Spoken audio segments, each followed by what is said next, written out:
Ma'am, please, there's a conference going on till 7th. I've called number of times this week to so many people. पता नहीं यार परेशान करके रखते हैं। Installation. हैं? क्या चीज?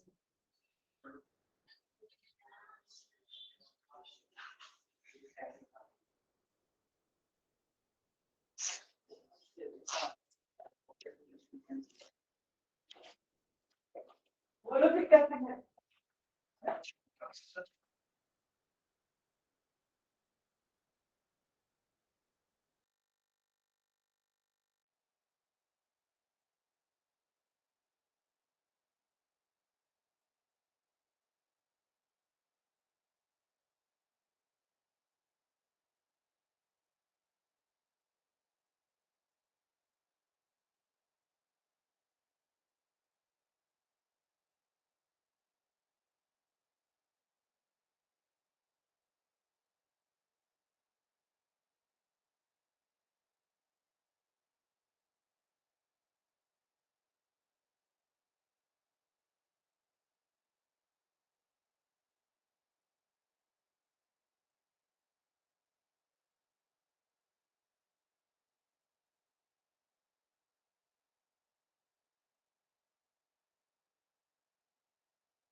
तभी आता है और खाली रहता है और देखो इनसे परेशान Hello, mic check. Hello, mic check. If someone would like to also Leonie, she will just put on the chat box. Put on the chat box.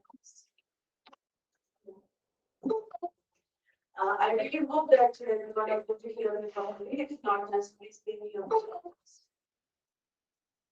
So no messages that I believe that I'm clear to you all from the chat box. Good morning, everyone. This is Dr. Pankaj Law organizing ISTTP-4 International Short-Term Training Program, which has gained its popularity as ISTTP-4, with the chosen topic of methods modeling data and tools of information, which is going to have under component A that has equality and excellence to self-profile students and optionally and state directly college education during this time in India. This is being organized by Ram Suresh Government Autonomous College, Alabama, which is formerly known as RIC. So I'm citing it from the student on behalf of the University of Gov Safety and Recovery, I welcome you the third day of ISTTP. I live in a world where everything is welcome, everything is valued, everything is acknowledged, embraced, accepted. To me, that's the world of honor. It's validation to accept and cheerful to all. Your presence makes us very, very happy. Trust me. Honestly, the international short-term training program may well be Masters ज्ञान और जीवता का प्रतिनिधित्व पहले तो विचार नहीं है माँ संत सरस्वती को संत ज्ञान साहित्य संगीत और कलाकृति माना जाता है माँ सरस्वती की आराधना करते हुए हम इस ट्रेनिंग प्रोग्राम के तीसरे दिन की शुरुआत करते हैं We are beginning the 30 of ISTTP-4 by remembering Goddess Saraswati and worshiping her. This one and first from the previous day. We started the second day with the CAD, and our first keynote speaker was Professor Rajnandar Mari, who is associate professor at the Technical University of This was followed by another keynote speaker, Dr. Suresh Chotla, who is associate professor at Girls College. Then, trust me, the wonderful presentation he gave on the light foundation was amazing. And this is the topic we have touched the very first time performances. So, a lot of thanks for participation. After that, we had Christina Adams, who spoke about the use of chemotherapy in curing autism. She's a researcher and a scientist and an environmentalist. So, a lot of thanks to her as well. After that, we had a brief group and feedback to presented by the audience. You carry on the she's not our substitute, but it's just not your environment. And then it's like the world to be. It is possible to have real communication with the earth, which is the highest there. We forget what is like and I is like. As the Secretary of ISTTP-4, I will start on the third day with a very beautiful quote by Paracelsus, and it is my favorite too, who expressed the classic toxicology maxim by saying that everything is a poison. There is none that is not a poison. The right definition is a poison. The remedy. Paracelsus stated कि आप किसी भी व्यक्ति को या किसी भी चीज का विनाश कर सकते हैं एक दवा के द्वारा पर आपको क्या डिसाइड करना है simply in the right terms. That is what toxicologists know, and in the environmental toxicologist by profession, I always believed the sustainable development is that which means the leader as a generation without compromising the ability of the future generations to meet that needs. We have this earth from our existence, and we have to just nurture it and live it, not kill it. How economic growth can become economically sustainable if work over is reduced? Businesses and government must continue to pursue economic growth, but growth cannot continue without the attention of the environment. Economic growth and the care of the environment is needed in all countries, particularly poor ones, to prevent environmental degradation of concerns, loss of economic output and natural health. I just want to take you back to yesterday when I spoke about this teaching on which says the eradication of all world poverty by 2030, and this has increased its time span because of the COVID-19 situation and the chore we have in our economic growth. What is important to mention here is that poor countries or the third world countries cannot spend on the projects to save the environment. They are breaking economy or the use of technologies which are because such technologies are available as of now. Either they are very costly in terms of procurement or to run.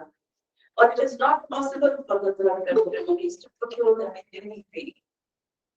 So, my dear friends, let's take a walk that we all go and work together to save the economy of the world, so that we can save the economy. So, the economy of the environment. And there's one scientist, they used to say the economy has taken over economy. So why don't we take a decision and why don't we take a pledge that let's take one have the economy and one have the ecology.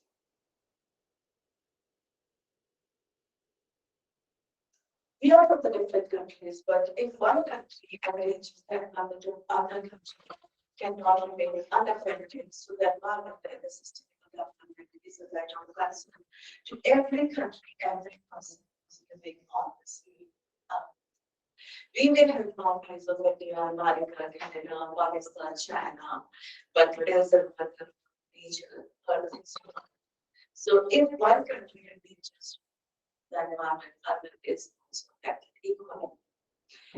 With this thought, I have designed ISTTPs and trying to reach out with all the academicians, scientists, engineers, doctors, researchers, professionals, practitioners, consultants, as much as I can come to bring them together and our program.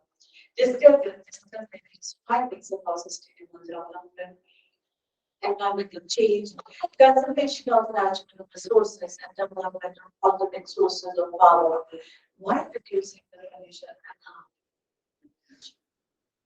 Next are the projects that are rooted in environmental sustainability involving mud, forests, preserving wetlands, protecting natural areas from resource harvesting. The biggest criticism of environmental sustainability initiatives is that their realities can be enhanced. One way to the environment each other to contribute whatever we can do to save our future. So I thought about this last topic because it was very much of a province regarding with us, and I'm sure it's going to involve a lot of big foundations where there is a predicting the species. So now we come to get one of the business proposals to build up a concept in us here for our sustainable.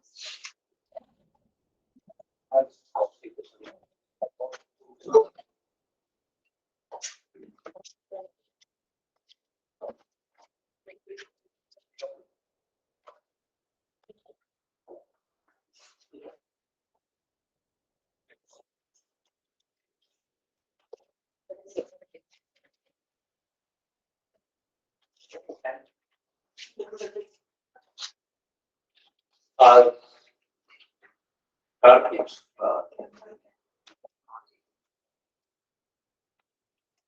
Russian, becomes somewhat of their relation. Some touch. But here you will,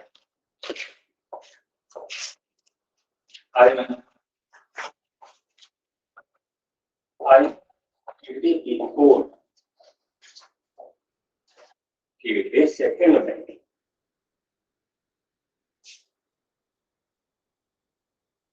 Sangeet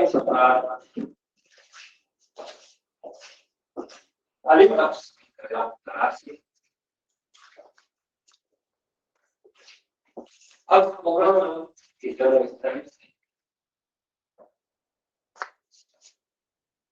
दुनिया में विख्यात सरिस्का अभ्यारण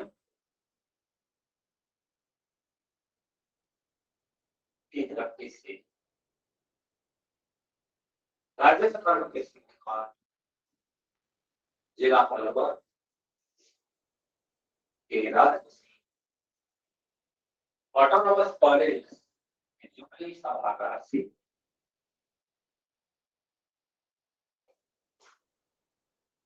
महाविद्यालय परिवार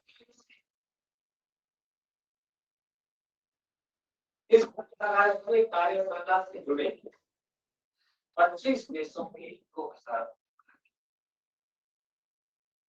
Sudhir professor साहिबान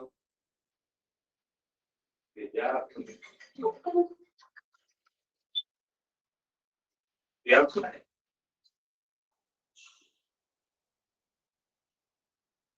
online offline रूप से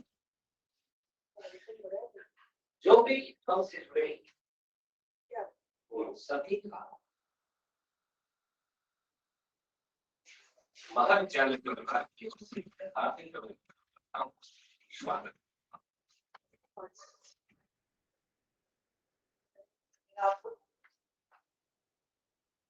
ISTTP-4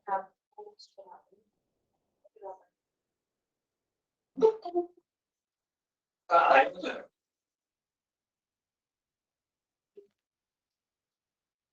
रेखांकित करता है वॉइस में प्रॉब्लम है। कि ISTTP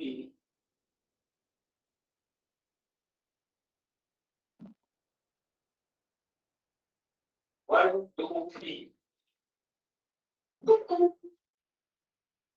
सफल बने।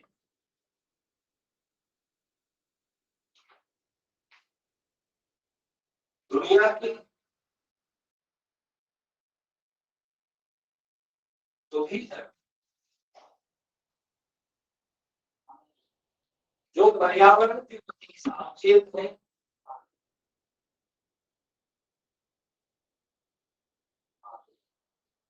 अपना दायित्व समझ रहे हैं भावी पीढ़ी के प्रति और वर्तमान समाज के प्रति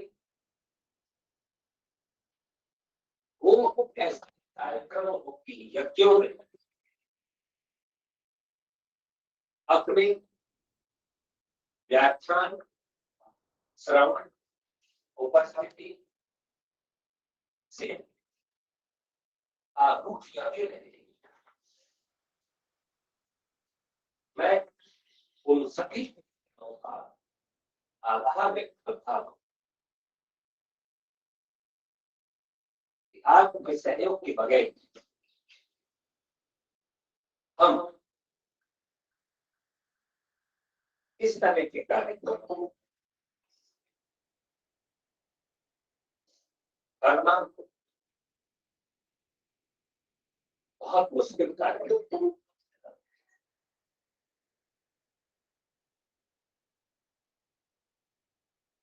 कल कनाडा को sir Rajnagar market Uday university of supply अपने नई तकनीकों के बारे में जगत को अवगत कराएं।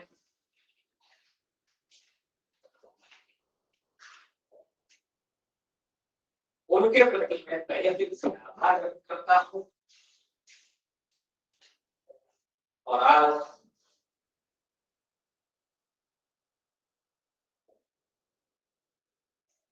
इस कार्यक्रम में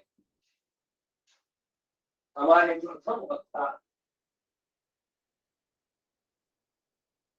प्रख्यात पर्यावरण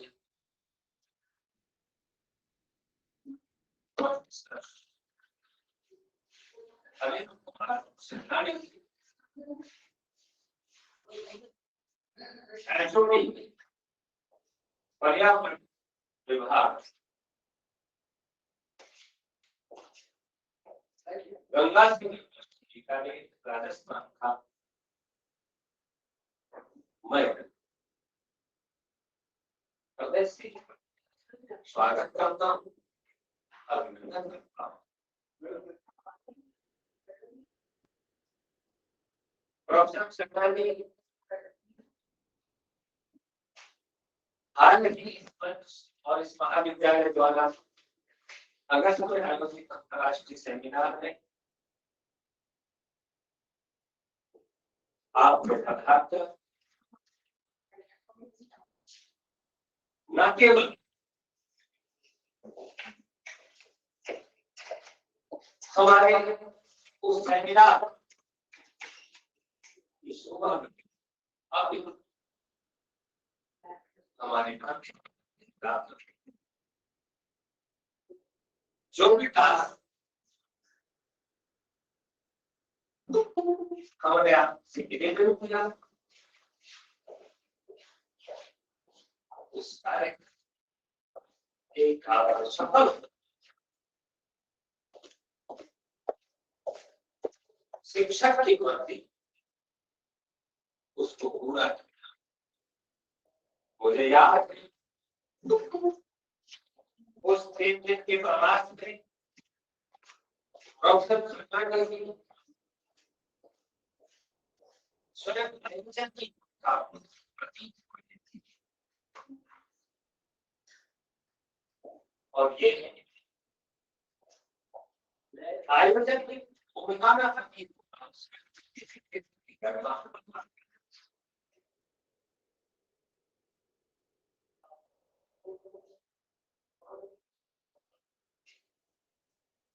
और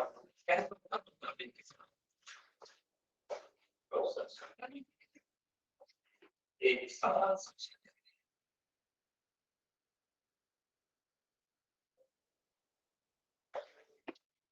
मेरे के जो दोस्त इनका ध्यान और कुछ नहीं कह सकता, लेकिन मैं बार बार कह रहा हूँ एक सफल शिक्षक मैंने जब इंडिया में किया था तो सफल शास्त्री और उसे नहीं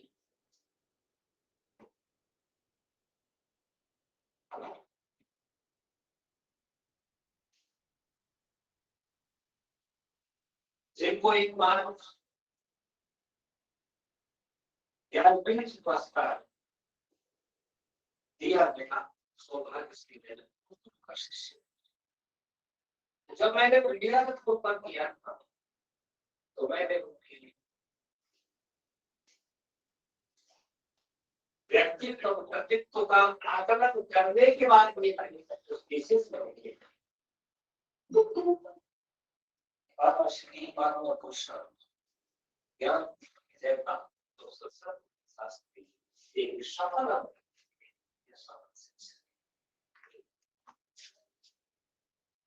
और इस पर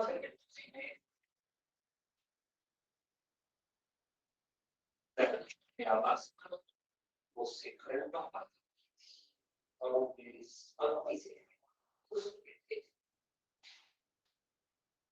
तो हम लोग शिक्षा के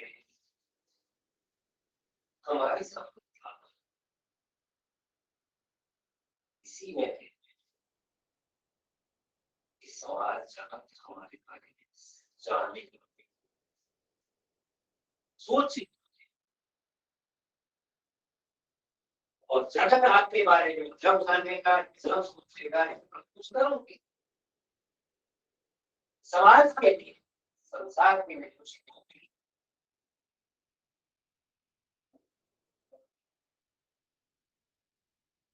मैंने सुना है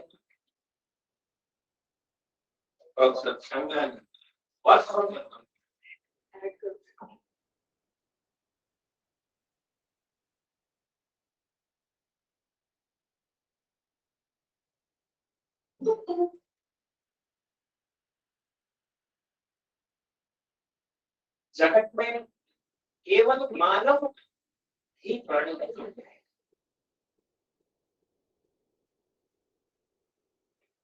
और जीवों की जन्म को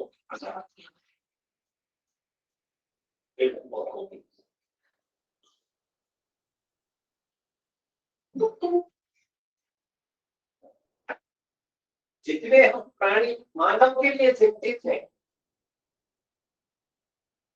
उतना ही कि इस चराचर सृष्टि में जितने भी लोग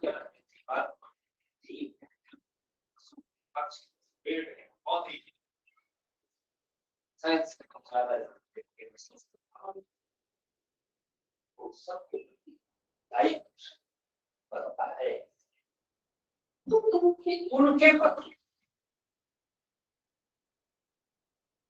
उनके जीवन यापन करने के लिए क्या क्या आवश्यक है वो व्यवस्था की मानव, क्योंकि पंडा तत्व के आधार पर, बुद्धि तत्व के आधार पर मानव समस्त जीवनों में श्रेष्ठ पर बैठा है।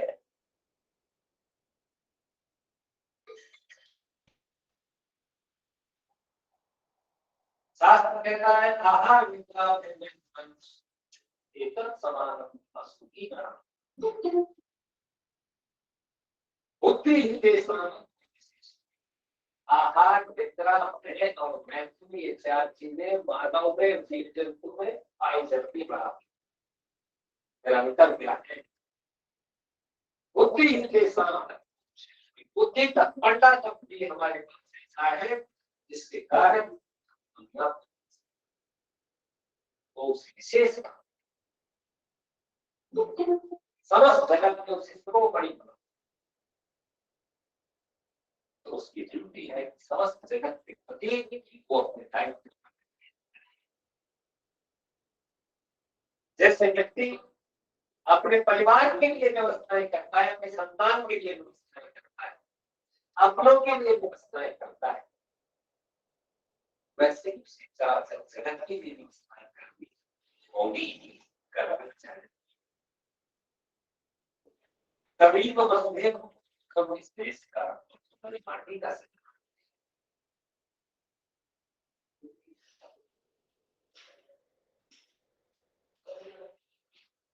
क्योंकि ये देश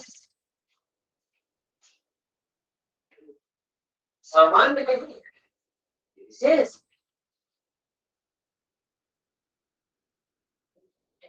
जैसे मानव में बुद्धि तक होने से वो विशेष हो गया संस्कृति बात में, वैसे ही दुनिया में भारत की मर्यादा, परंपराएं और शास्त्र और अनुशासन और ज्ञान और विज्ञान विशेष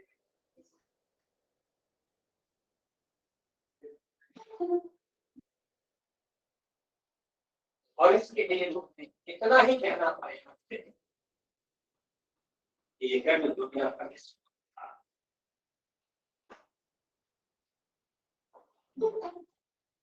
गुरु की बात आसान, इसका मतलब हर दुनिया को बहुत कुछ किया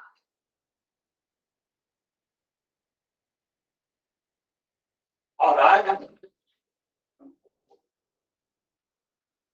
भारत बहुत कुछ दे रहा है देश की तरफ।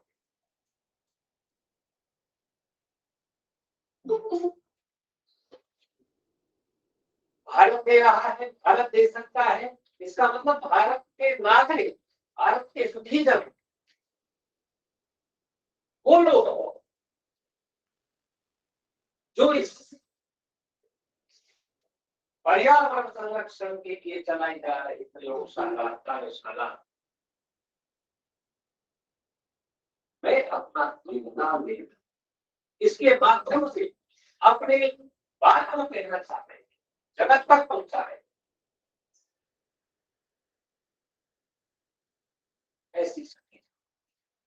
ऐसे पर्यावरण, ऐसे प्रकृति के संरक्षण कर्ताओं को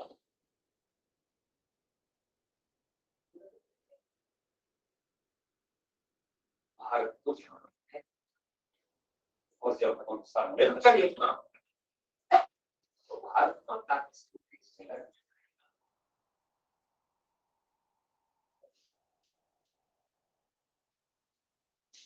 और जगत में जाएगा तो भारत की जगत का होगा। उसी पायदान पर आ सकता है जब कभी विश्व के साथ बस हम सबको हर समय हम पर्यावरण पर सेमिनार कर रहे हैं, बहुत सारे हर फील्ड भारत के भारत के वैज्ञानिक को, राजनेताओं को शिक्षकों न्याय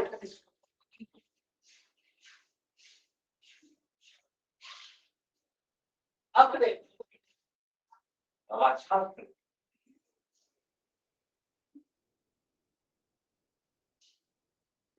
हमारे शास्त्रों में सहेज कर रखी हुई ज्ञान की धाराओं को जगत के सामने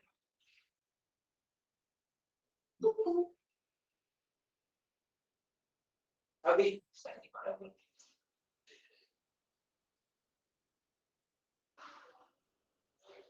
हमारे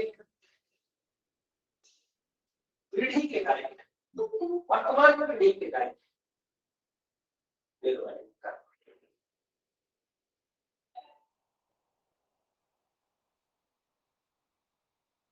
हमारे आज के कार्यक्रम के दूसरे वक्ता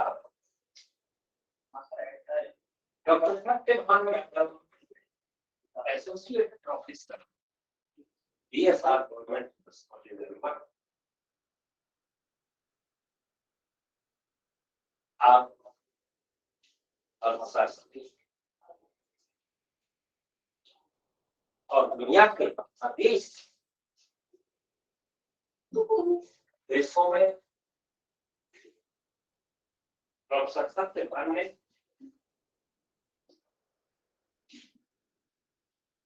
पत्रवाचक का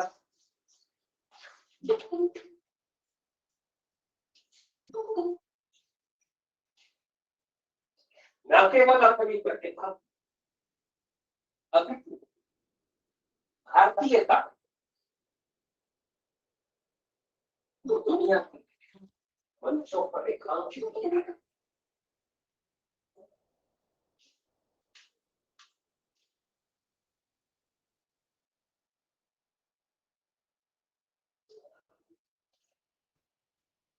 प्रोफेसर सत्यभान अर्थशास्त्री है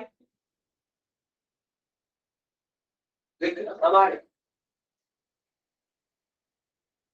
इस यज्ञ में पर्यावरण सुधार के यज्ञ में वो भी आगे की आहुति दे रहे हैं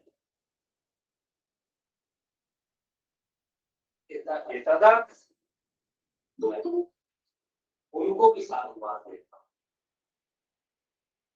और ये बहुत जरूरी है व्यक्ति को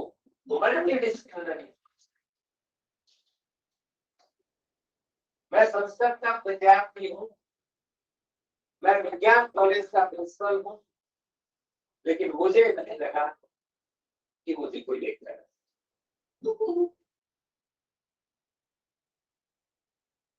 यहाँ भौतिक में यहाँ भाषा रसायन में गणित में जीव शास्त्री सब रोज विचार करना होता है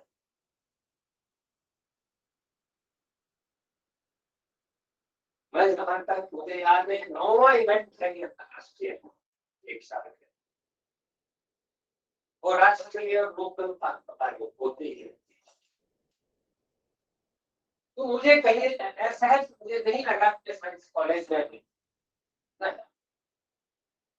तो जब हर व्यक्ति ऐसा होगा हर व्यक्ति का ऐसा सोचेगा तो भारत समग्र चहुमुख के विकास करे ज्ञान का ये हर ज्योति ज्ञान की हर गंगा ज्ञान की हर जागृत तभी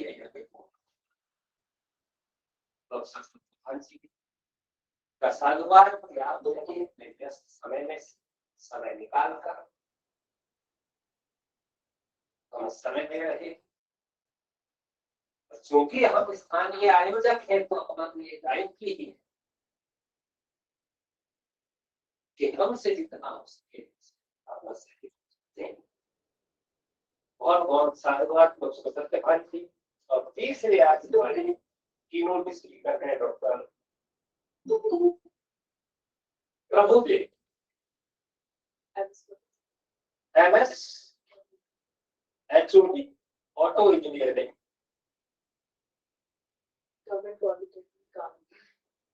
गवर्नमेंट पॉलिटेक्निक कॉलेज कालवी, पेड़िया, साउथ से प्रोफेसर प्रभु इस मंच से हार्दिक स्वागत करता हूँ, अभिनंदन करता हूँ और उम्मीद करता हूँ सभी अपने विचारों से, अपने तर्क से, नवाचार से हमारी संगोष्ठी से जुड़े हुए 2000 डेलीगेट्स 25 देशों के सबको उन्हें आप सभी हार्दिक जय हिंद, जय Bharat.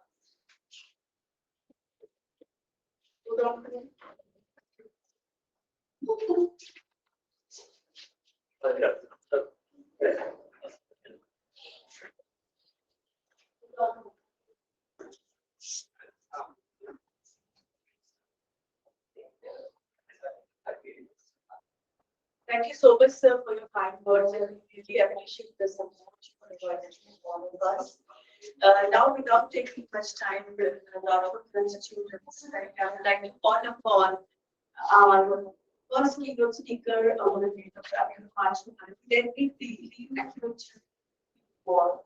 Dr. Anik Kumar Chandani is an environmental ecologist, is a marine biologist, and presently working as a professor at Department of Environmental Science, Faculty of Science, Maharajah University, with 21 years of teaching and 26 years of research experience. In 2011, Dr. Chandani was awarded Doctor of Science from Jeddah University. His field of specialization are desert ecology, behavioral studies of mammals and birds, genetic and biological studies with special reference to traditional environmental conservation practices, common property resource, environmental planning, biodiversity, conservation and management, climate change, environmental impact studies. His services as a member of the IUCN World Conservation Union and Conservation International Birds and Mammal Species Survival Commission. Reading specialist from 2005 onwards are commanded. He published over 128 papers in international national journals with high impact factor from 1.5 to 5.6. That's amazing, including Indian Academy of Science and many more. So he has been given many awards in the business talks, so I'm only speaking about them. So Dr. Anik Kumar Chandani, आपका बहुत-बहुत स्वागत है. Now I'm going to start with the presentation. Dr. Chandani.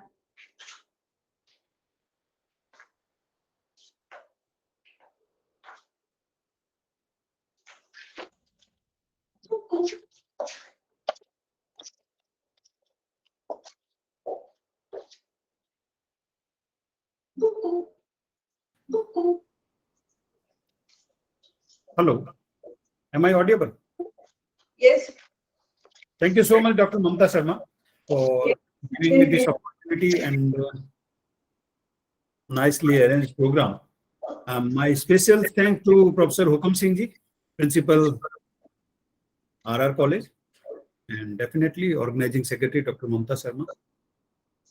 Besides that, the whole team of RR College, I have no doubt saying that RR College in Rajasthan doing the wonderful job for the young scholars, for the faculty development programs, for the different disciplinary scholars.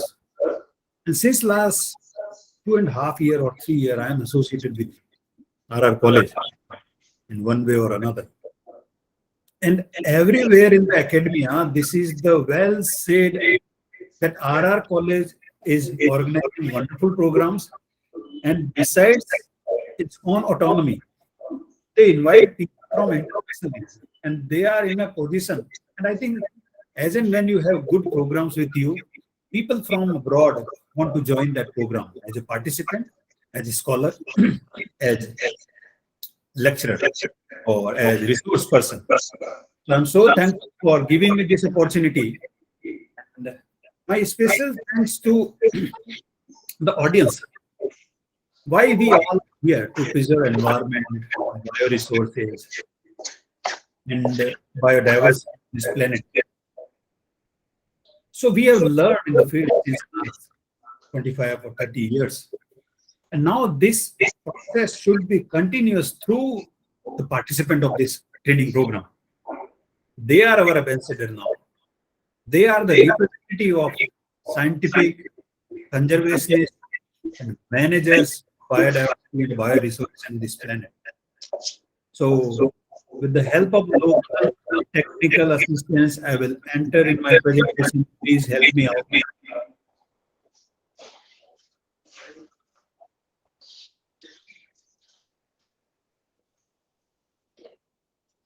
So it's sharing screen.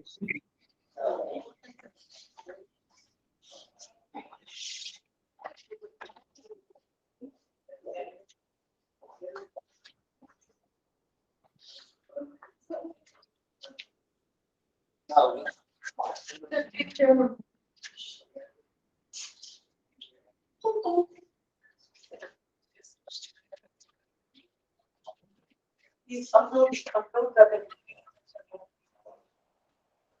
Is it visible? Yes, sir.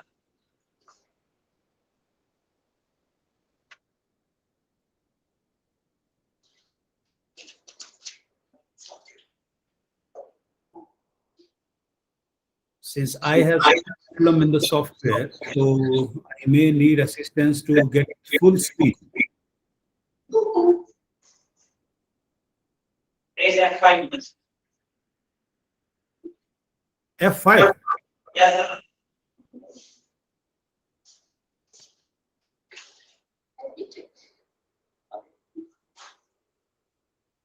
There is option slide stop on the top. There is option slide stop on the top. Sorry, the audio is very poor from your side. Sorry. The audio is, I can't hear the, On the top slide stop.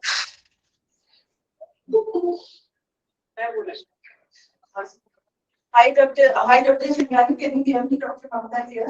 There's the option F5 or the slideshow. Dr. Shinghani, can you hear me? On the top. On the top, with F5 it gives something else. आप बिल्कुल scroll करके ऊपर जाइए, the top toolbar पे slide share है वहाँ पर एक. You go on the top. You go on the top. Slide stop. There's something. Okay, I'm going to call you on the call, Dr. Shinghani.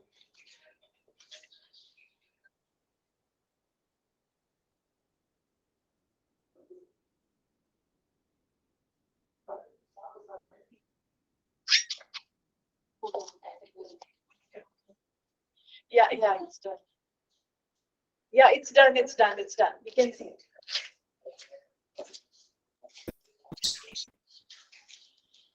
Okay. So is it visible and audible, please? Yeah, it's very much visible and it's audible. We can see you and your slide both. Is it visible, please? Yes.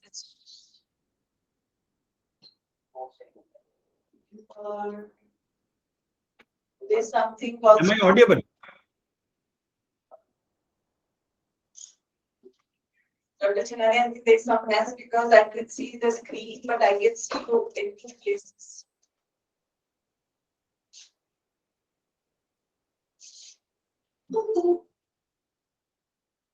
Excuse me, sir. So you close the file. You close the file and reopen it, Dr. Chinani.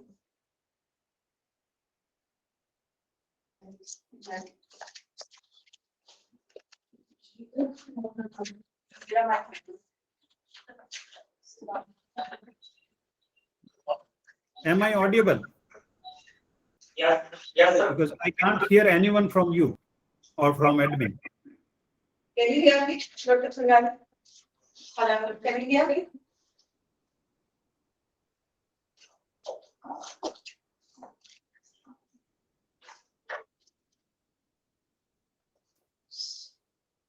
Since again open the file.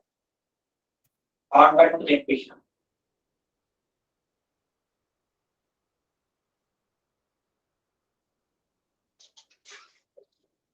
And please open your forward presentation at your screen. Yes, sir. If we give us a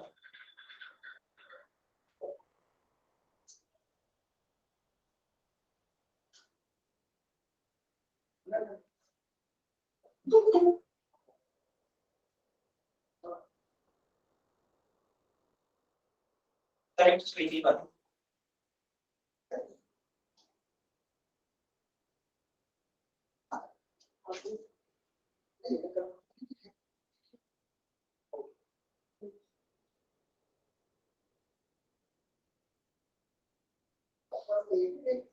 Yes.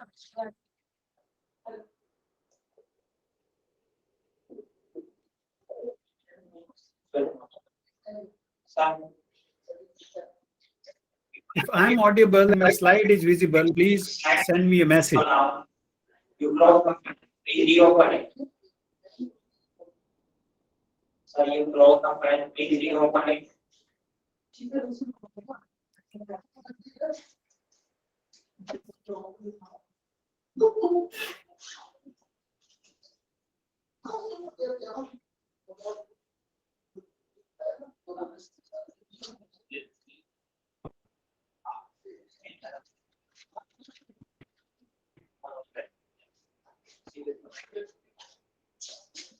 Oh, wait, they're facing. So please reopen the file. He's Okay. Phone पे बात कर रहे हैं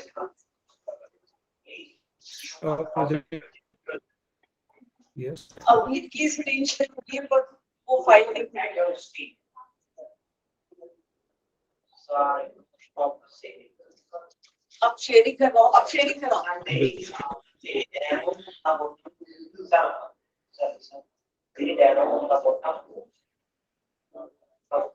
Just a second. Gopal, you क्या बोल रहे हैं person? Hello. Sir, there is an arrow on the bottom. Straight arrow. Vertical arrow. Vertical arrow. Vertical arrow.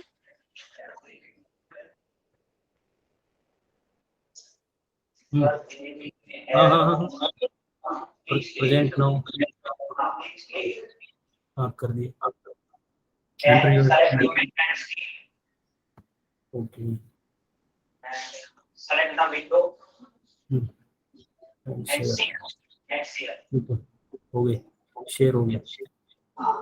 Now, please open your PowerPoint presentation.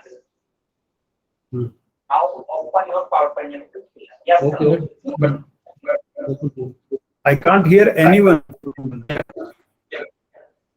Am I hearable? Am I audible and visible? Yes, sir. Yes, sir. Yes, sir. Now, use your keyboard pointer for move the slide. So, Okay. Available like this. slide. It's changing slide. Yes, sir. Yes, sir. But audible to the audience or not? Not on cell phone. you are audible, you are visible, Okay. Okay. your slide is Thank you. Thank you. Slide down arrow. On the keyboard. From slide down arrow. On the keyboard. Yes. Yes. There you go. Thank you.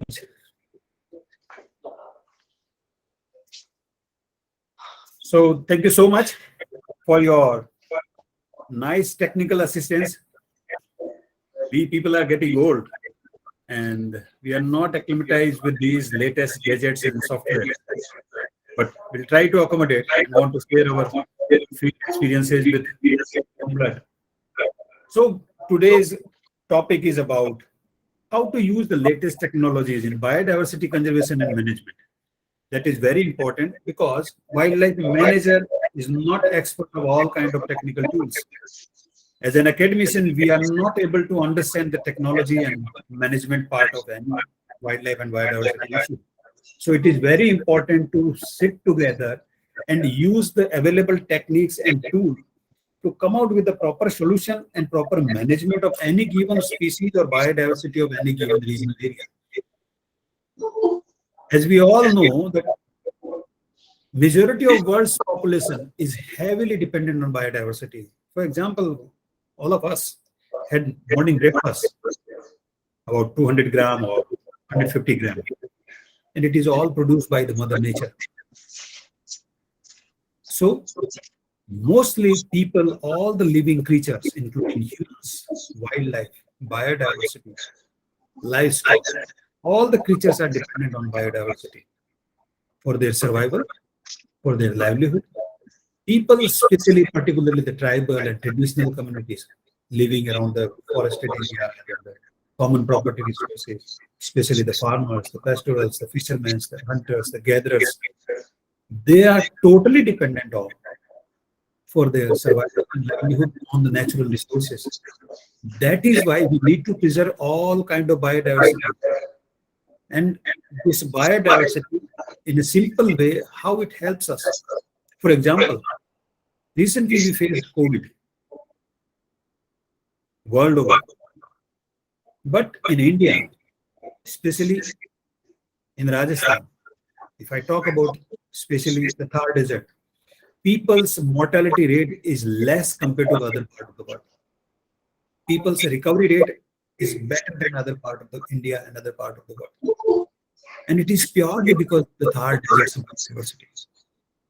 It is purely because of the natural resource of the Thar Desert. For example, in our houses, we have almost 1 to 2 years dry vegetables stored with us, and all without pesticides. For example, the carrots, some vegetables experienced by most of you, especially the sangri, which comes from Prosopis cinerea, care, Caris decidua,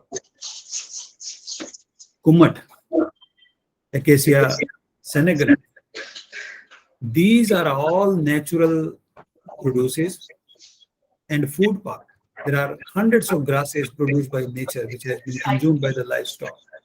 And none of us get the dearth of milk, yogurt, butter during the severe lockdown. I'm talking about 2 to 4 months severe lockdown world over, countrywide, area-wide. But we are able to receive milk, yogurt, butter, all kind of livestock products we used to get. And that is purely supported by Mother Nature and our traditional practices, by our bioresources, by our diversity. So it is very important to preserve biodiversity for our own survival. Otherwise, our survival will be not possible in absence of remaining creatures and remaining diversity surrounded to us. So Government of India and world over, IUCN has established some of the conservation program throughout the world. And more than 25 million protected areas throughout the world, the different names. Talk about the country. We have almost 981 protected areas, of which 18 are the biosphere reserves, 104 national parks, 566 wildlife sanctuaries, 97 conservation reserves, and 214 community reserves. They are the most important part because these are the area with the people. We are preserving biodiversity with the people, and that is the key factor compared to other part of the world. Because in most of the time, people are talking about man-animal conflict. World over is a huge cry in South America, in Africa, in Europe, in India. But fact remains, India is the country of man-animal relationship. Hundreds of years before, all our goddesses and God are associated with some or how other animals, including rat.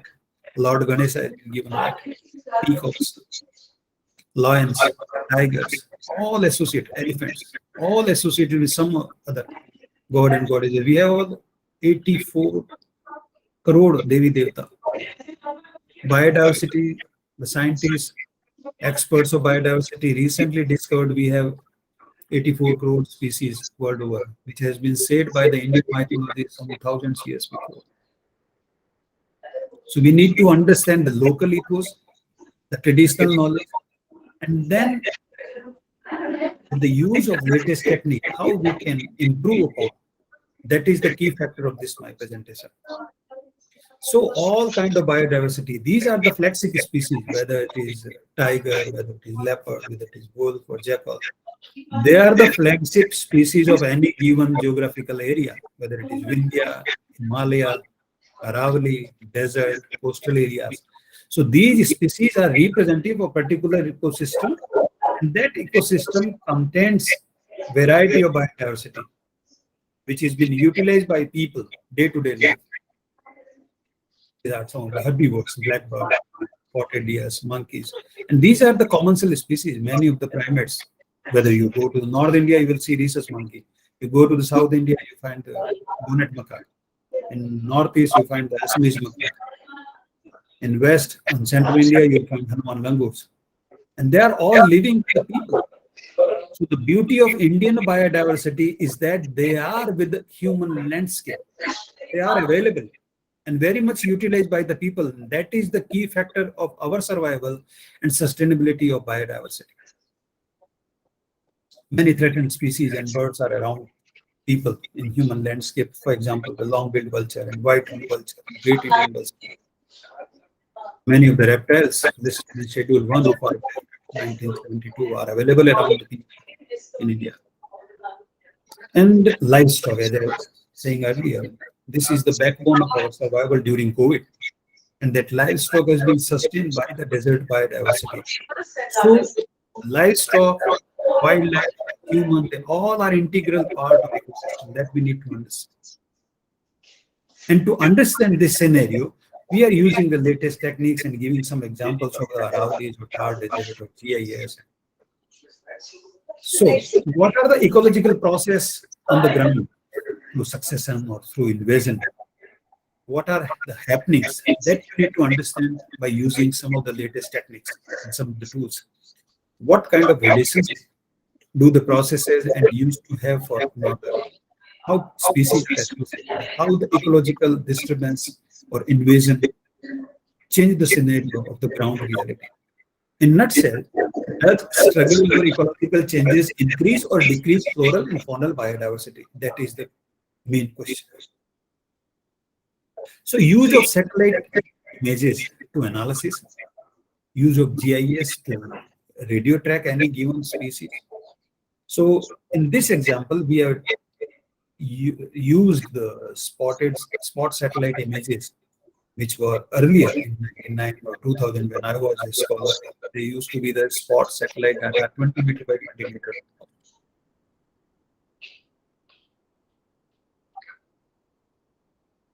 And as you say, the boardwalk, the diversity, how the diversity and disturbances are associated.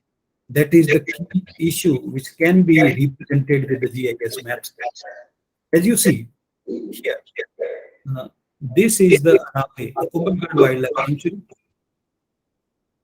And as you can see, this is the canopy, the forest area. These are the grasses, these are the scrubs, these are the water bodies represented with the blue. And this image is of 1986. See the change. In 1999, after 10 years, the water has been reduced. The cultivated area, you can just focus on here. Cultivation has been improved upon.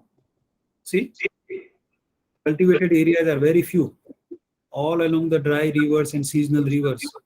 But with the change in the policy, the change in the governments, see the scenario. It changed. The cultivated area increased in many folds, more than 100 times. But you can see the forest cover.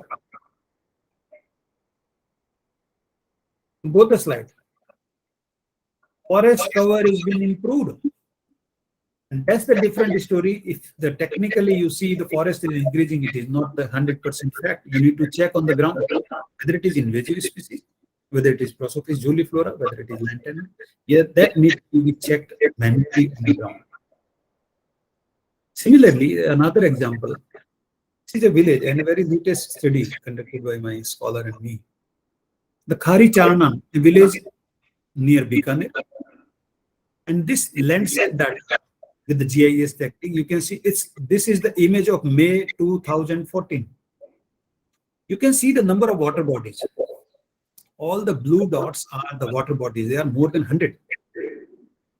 And the similar area being imagined, and the image has been taken of Landsat data in May 2022.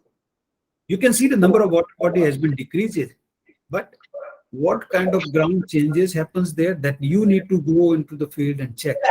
The major change in the last 10 years is the green energy. You can see this is the solar plant over here, and there are many small solar plants in this region, and that solar plant needs water. So the water available in the local water bodies, the traditional water bodies, has been consumed by the people of solar plants to keep cool their solar panels, water treatment plants. So we need to understand how far the development and on the name of green energy we are heading towards. But this biodiversity of the region is totally affected in absence of water. All the small insects, the honeybees, the butterflies has disappeared from this region. As a result, the crop yield and horticulture yield gone down because there is no pollinators.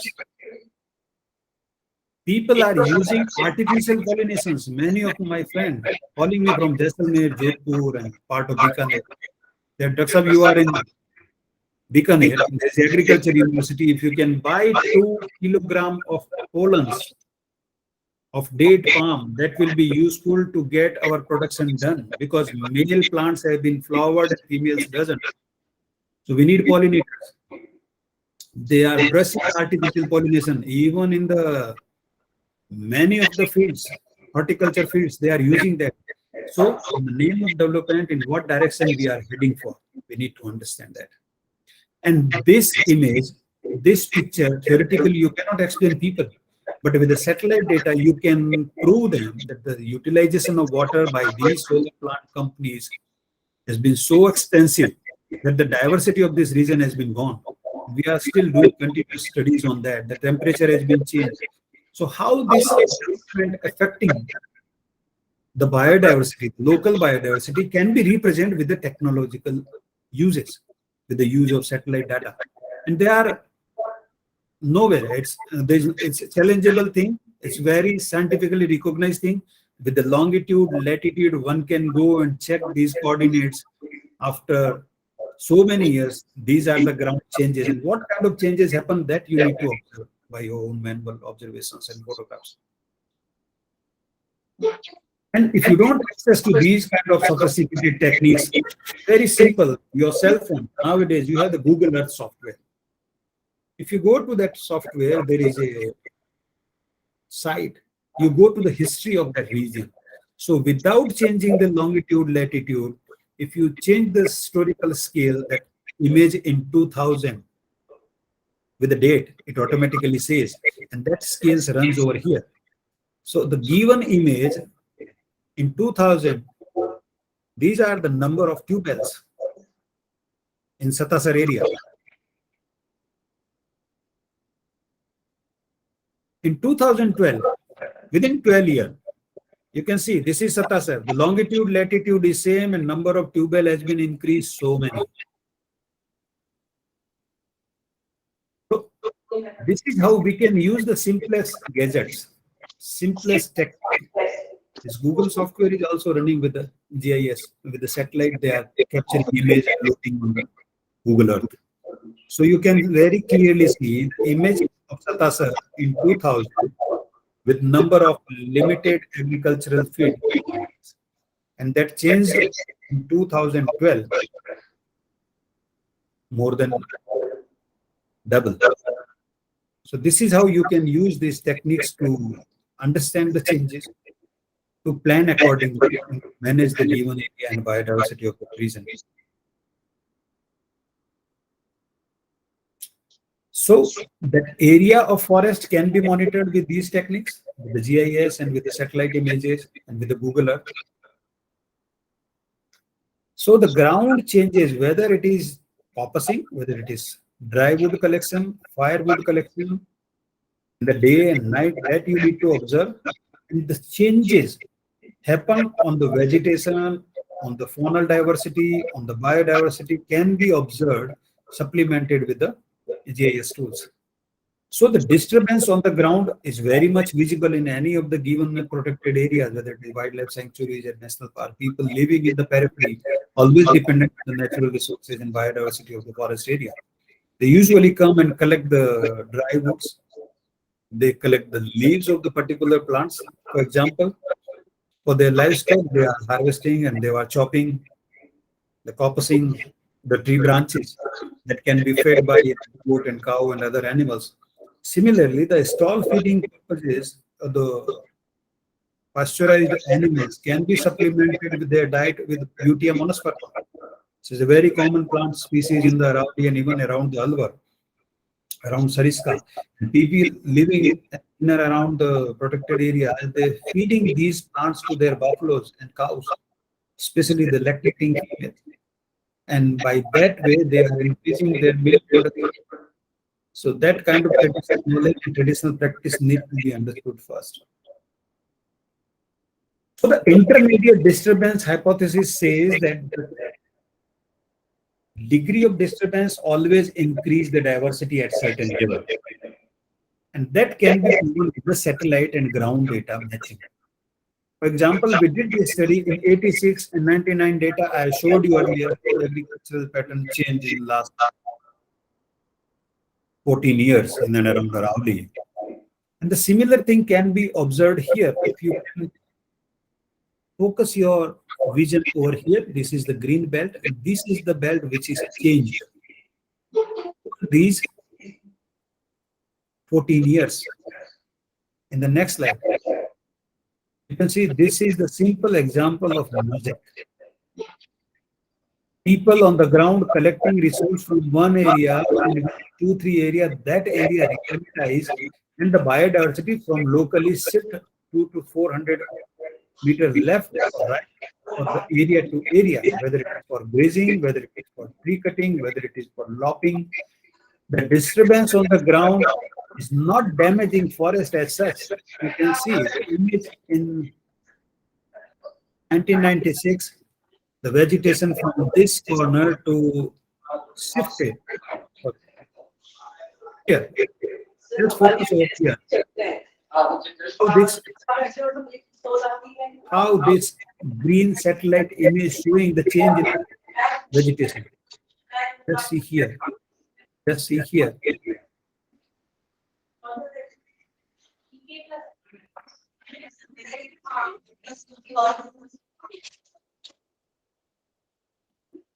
So such minute changes can be seen in overall areas with the help of satellite image. And ground reality can be checked by researcher by the field observations. So you can see the change in the forest, but what are the ground realities? Change in the population of the faunal diversity due to drought or due to La Nina or El Nina. For example, in 1998, the langur population has been increased 59%. Whereas there are some animals like jackal, hyena, mongoose, their population declines or almost static. Whereas wild cat, the four-horned antelopes and the wild goats, and their population has been decreased, somewhere it is more than 50%. And these ground changes are because of the change in vegetation, because of the change in ground realities, because of the change in the local practice. So langur population has been increased because it has been supplemented with the crop fields. And people by and large, because of their religious sentiment, they are not killing this animal. They are not hunting. There are very few cases. If I'm not wrong, only some tribal communities like Kathodis and Garasia used to kill them. Otherwise, it is not being killed in most of the central and western part of the country. Blue bull, since it is also access to the crop field, and the home range is quite large, can go up to 25 kilometer in an overnight journey and can visit the farm fields. So their population has continuously increased in loud interface. Sloth bear population has been increased because they are arboreal as well as ground dwellers, and they can visit crop fields as well. The maize fields and the sugarcane fields in the Aravalli are very commonly accessed by these sloth bears. So crop raid and adaptation to the exotic plant allow these major species like Hanuman langur and blue bull and wild boar, their population has been increased. They are access to the exotic species. They are edible by langurs, the lantana, rosophish. So you can see the change on the ground. Satellite can imagine that this is the greenery, but on ground you can see this is prosophish with no fodder value, no food value. The only value is the firewood. Only fuel wood can be collected from prosophish flora areas. So that need to be understand that if you want to preserve the local biodiversity, you need to control the exotic species, and this is what government is doing in many parts of the country. For example, Alwar, the Sariska has been almost cleaned up once for exotic species, lantana especially. From Tal Chapar, for example, the Prosopis juliflora has been eradicated by the forest department, and the similar practices year by year in Campa funds they are doing for many of the national parks and the sanctuaries to manage the biodiversity. But the leopard numbers are increasing because they are very adaptive to the Hanuman langurs and the livestock who are available in the periphery of the any given area. So in the famine period, even in the law Nina phase, their population has been maintained and increased in many of the areas. And today, it becomes the famous destination for leopard sighting throughout the Aravalli, especially the Javai region, the Beda, the Perwa, the Bali, the Sumer. These are the popular areas for the vultures, for the leopard. And it's an industry of lakhs of crores of rupees. At present, there are more than 100 3 to 5-star hotels and resorts, which increases the ecotourism in that region.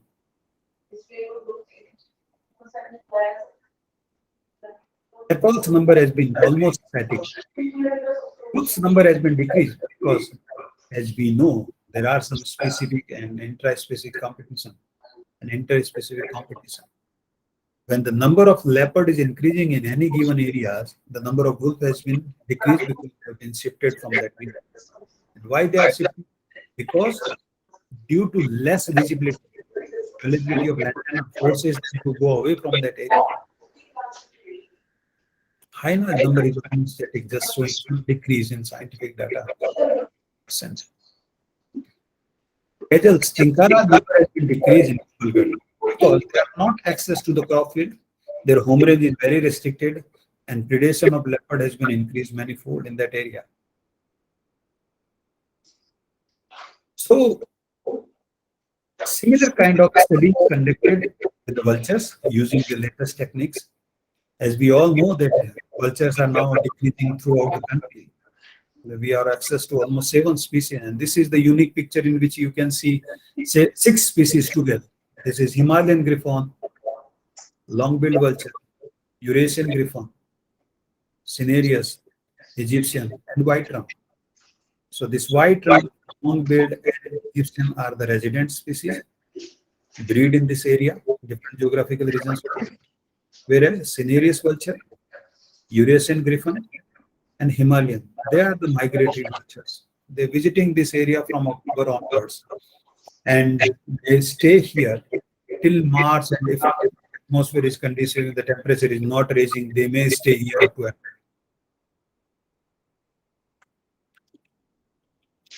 And after that, they go back to their native areas. They usually come here from Tibet, China, Mongolia, Spain, and northern part of the country, especially from Himalaya and Afghanistan areas. Red-headed vulture is visible in isolation. It is hardly visible the common carcasses. It usually prefers the freshly killed carcasses. So the traditionally people know if the pastoral people are moving with their herds, goat and sheep in any given area. If they see red-headed vulture, they turn down from that area. Because this is an indication there must be a predatory species, whether it is wolf, whether it is leopard, tiger, or bear. So that kind of observation has been available in our traditional knowledge that we need to understand. So with the GIS techniques, with the GIS coordinates, you can find out geographical area throughout the state, that where are the roosting sites, where are the breeding sites, where are the feeding grounds of the vultures or any given species, and it can be easily mapped. And these maps can be utilized by wildlife managers and the conservationists and the authorities who are supporting conservation programs. So as I was wrapping up the population, and simultaneously with the use of Google Earth, if you have longitude, latitude of any given nesting site, any given breeding area, any given feeding ground, or any of the roosting or feeding, you can just tag them on your Google map and you can find that area. This is the image of Rawatbata area. And right now, the longitude, latitude, you can find that this is the tree, a banyan tree, small banyan tree with white-rump vulture roosting near Brahmani River. So through your longitude, latitude with the GPS data, you can imagine the same map on Google Earth. That is very simple and almost free of cost. It costs you nothing. And similar can be replicated with the GIS maps. But in both the techniques, in any given techniques of GIS, you need the ground reality with you with the simple GPS. Nowadays, these all Android phones have the software and apps of longitude, latitude, and compass. And read those data and can get exact GIS image of any given area, whether it is protected or restricted or agricultural field or water body, whatever it is. So all these kinds of ground reality can be mapped with the GIS of any given species. And using simple Google Earth, this is the image of Kota. Many of you have been visiting Kota. This is the Kota city, and this is the area Gaparnath. You have been there. You must have been voted with, और आप लोगों ने boat में journey किया होगा. हरविंदर सिंह जी तोमर, इन्हीं के पास licence है बोट का. So as you see that site from Google image, that what kind of this area and what kind of geography in this area, that indicates this is the habitat of vultures breeding area. These are the vulture nest. Throughout the Chambal, throughout the river, throughout the gauze, you can see the nest. And these ground reality can be checked, and when you extrapolate those data and you can search on any of the Google map, you will find that these nest and white spots can be seen in any area. These are the gauzes in Bara Jilla, in Dosa Jilla, in Jhalawad, in Kota, in Bundi, and they are the potential breeding colonies. This is the breeding colony of Longbill near Saba.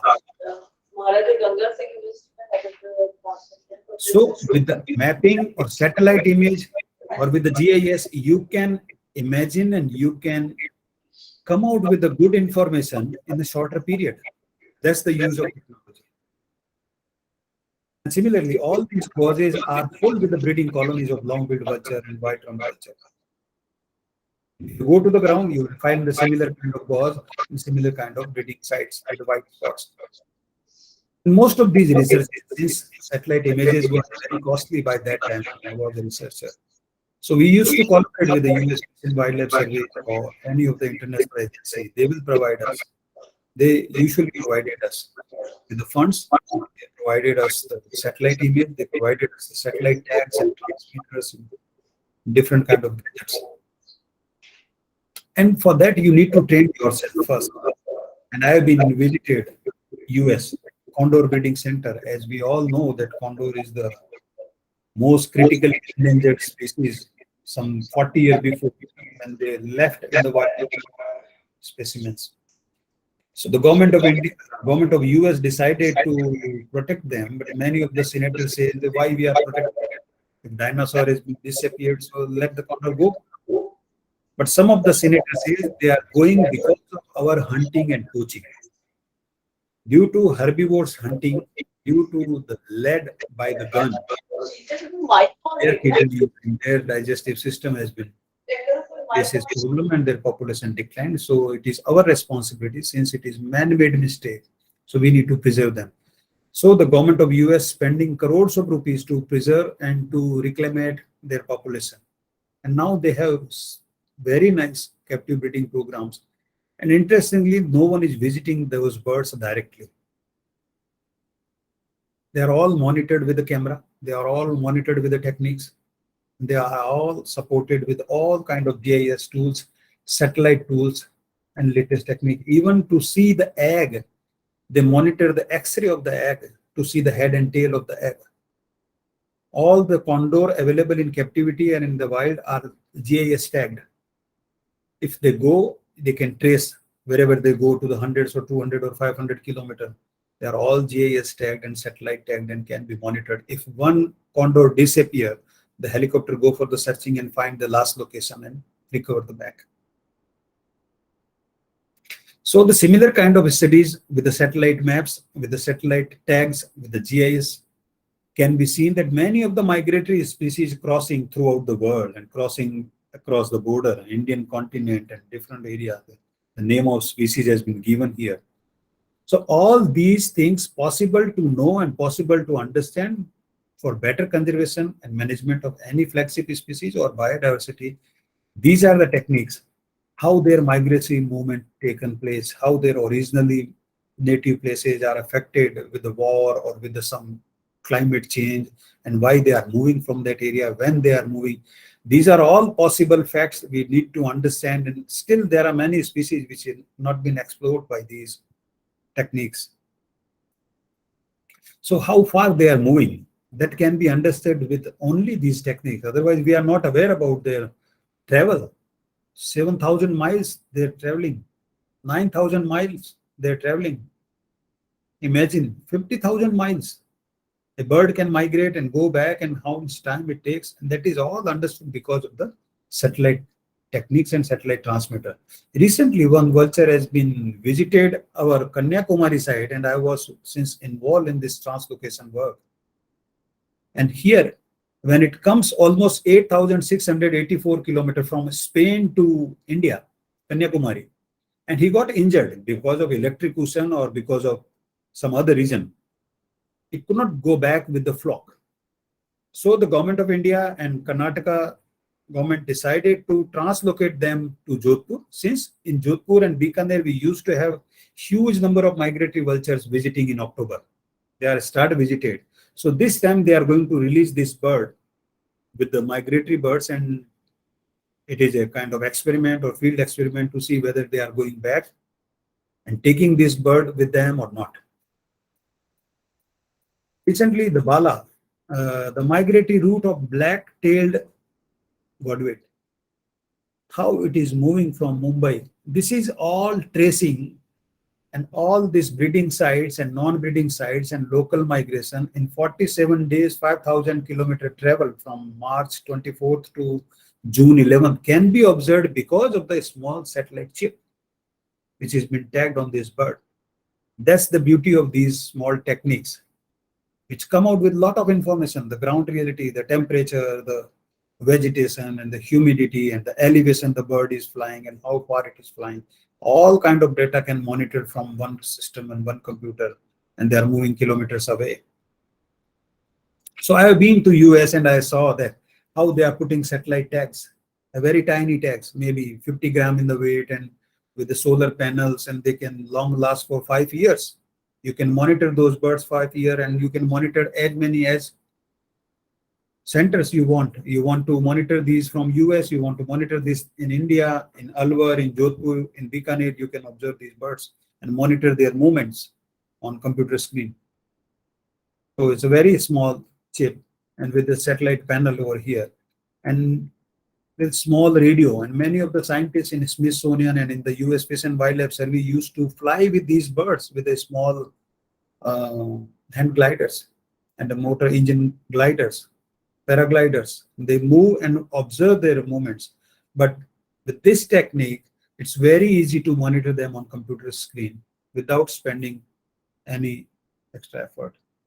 So similarly, exercise done by us, we try to put this on long-billed vulture since it is almost 80 gram in weight, and the life of this satellite transmitter is about 5 to 6 years. And this is the solar panel. And he is my student, Dr. Jonathan Hall from West Virginia University. Now he's shifted from there. And with the Teflon belt, you can put the satellite. Before putting this satellite transmitter, we need to see the comfort level of that bird, whether it is suitable for that bird or not. And in the zoo, the translocated or rescued birds can be utilized for such studies. And this is what we did. We put this transmitter on the bird and we see for almost 1 month, there is no ill movement, no effect on their daily life and daily routine and daily behavior because of this satellite transmitter. Then we are planning to release them in the wild and to observe their monitoring. And this is how the satellite works. If you put transmitter over here, the bird's movement can be observed with the satellite Ajmer and Jaipur, and how these birds are moving can be seen. So the main issue, how to understand ecology, conservation, and management, and how to supplement them with the latest available techniques to us. There are many techniques, very expensive, but which is you are accessible, which is in your reach. We are not that much of rich country. Many of us are in a developing or poor countries. We cannot afford like US government. They are spending crores of rupees, like our state's budget. Annual budget has been spending by them on the condor breeding centers. There are 6 centers they are running, and if one condor is missing, they are sending helicopter for searching. We cannot afford that in our Indian conditions. So we need to use the local available resources. For example, the Google Earth, cheapest, the microchips for satellite transmitters and the radio trackings. Nowadays, the satellite chip can be replaced with a mobile chip. With many network of different networking agencies, you can monitor them with the GIS. And similar studies has been carried out by the Indian government and in many parts of the other world, the radio callers. And they can track these animals with the latest techniques. So these are some of the introductory sharing with you people how we can use GIS and latest technologies to monitor biodiversity and to conserve and to preserve them. I'm thankful to the organizers of this international short-term training program, Rajrishi Government Autonomous College, Principal Sri Hukum Singh Ji, Organizing Secretary Dr. Mamta Sharma, and my thanks to our Vice Chancellor, Maharaja Ganga Singh University. My special thanks to State Forest Remote Sensing Department, the US Fish and Wildlife Service, and Indo-US Science and Technology Forum for sponsoring our researches and our achievements. Thank you so much. I'll be happy to answer any of the questions regarding this issue. Thank you so much.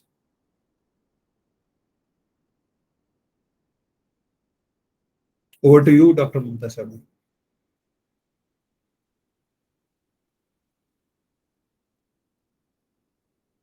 If I am audible, I'm sorry, I cannot hear you.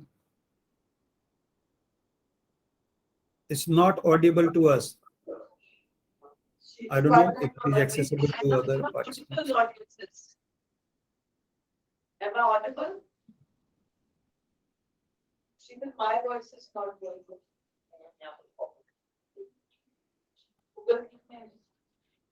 Somebody should write up the chat box. Am I audible?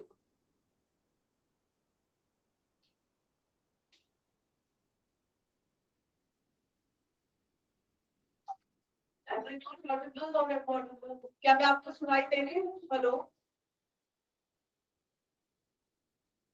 Someone has written yes. Dr. Changati, can you hear me?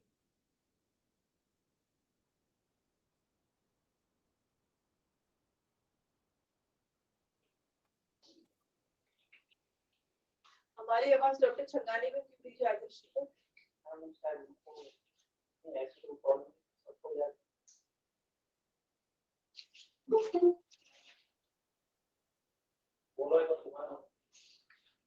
Hello.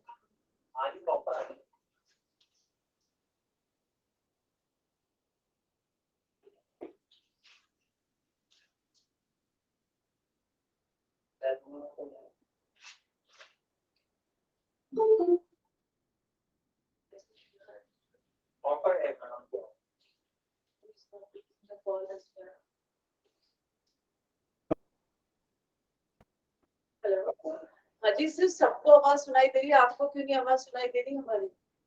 I don't- मैंने यहाँ से इसको ना तो mute किया हुआ है ना इसको छेड़ा हुआ है. We can hear you very well. We can see you. We saw the presentation, the amazing presentation. But everyone, like, they're writing like they can hear us. Okay. Okay, it's coming. Otherwise, That's amazing. Hope I'm audible. Hope I'm audible to Dr. Chingani now. Dr. Chingani, can you hear me?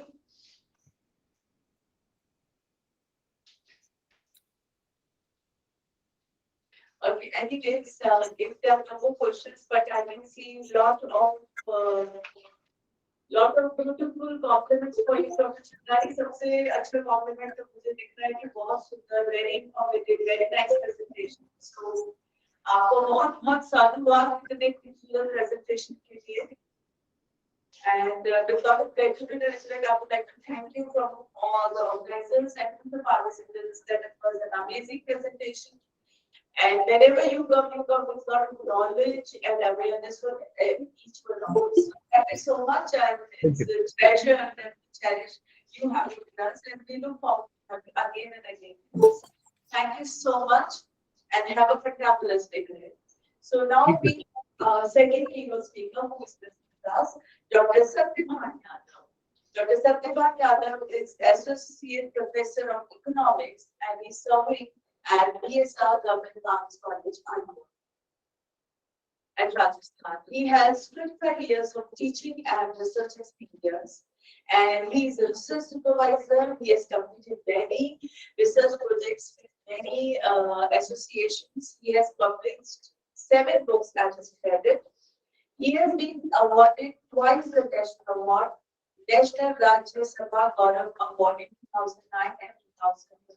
Sir, आपको बहुत congratulations. He has attended many seminars and organized many seminars, national, international, 20 national, international conferences. 4 were attended in USA, Germany, Spain, and New Zealand. Yeah, and he has attended like 25 national conferences. He has more than 50 research papers and articles published in national and international journals. Sir, आपका बहुत स्वागत है. The stage is all yours, sir. Dr. Satyavan Yadav.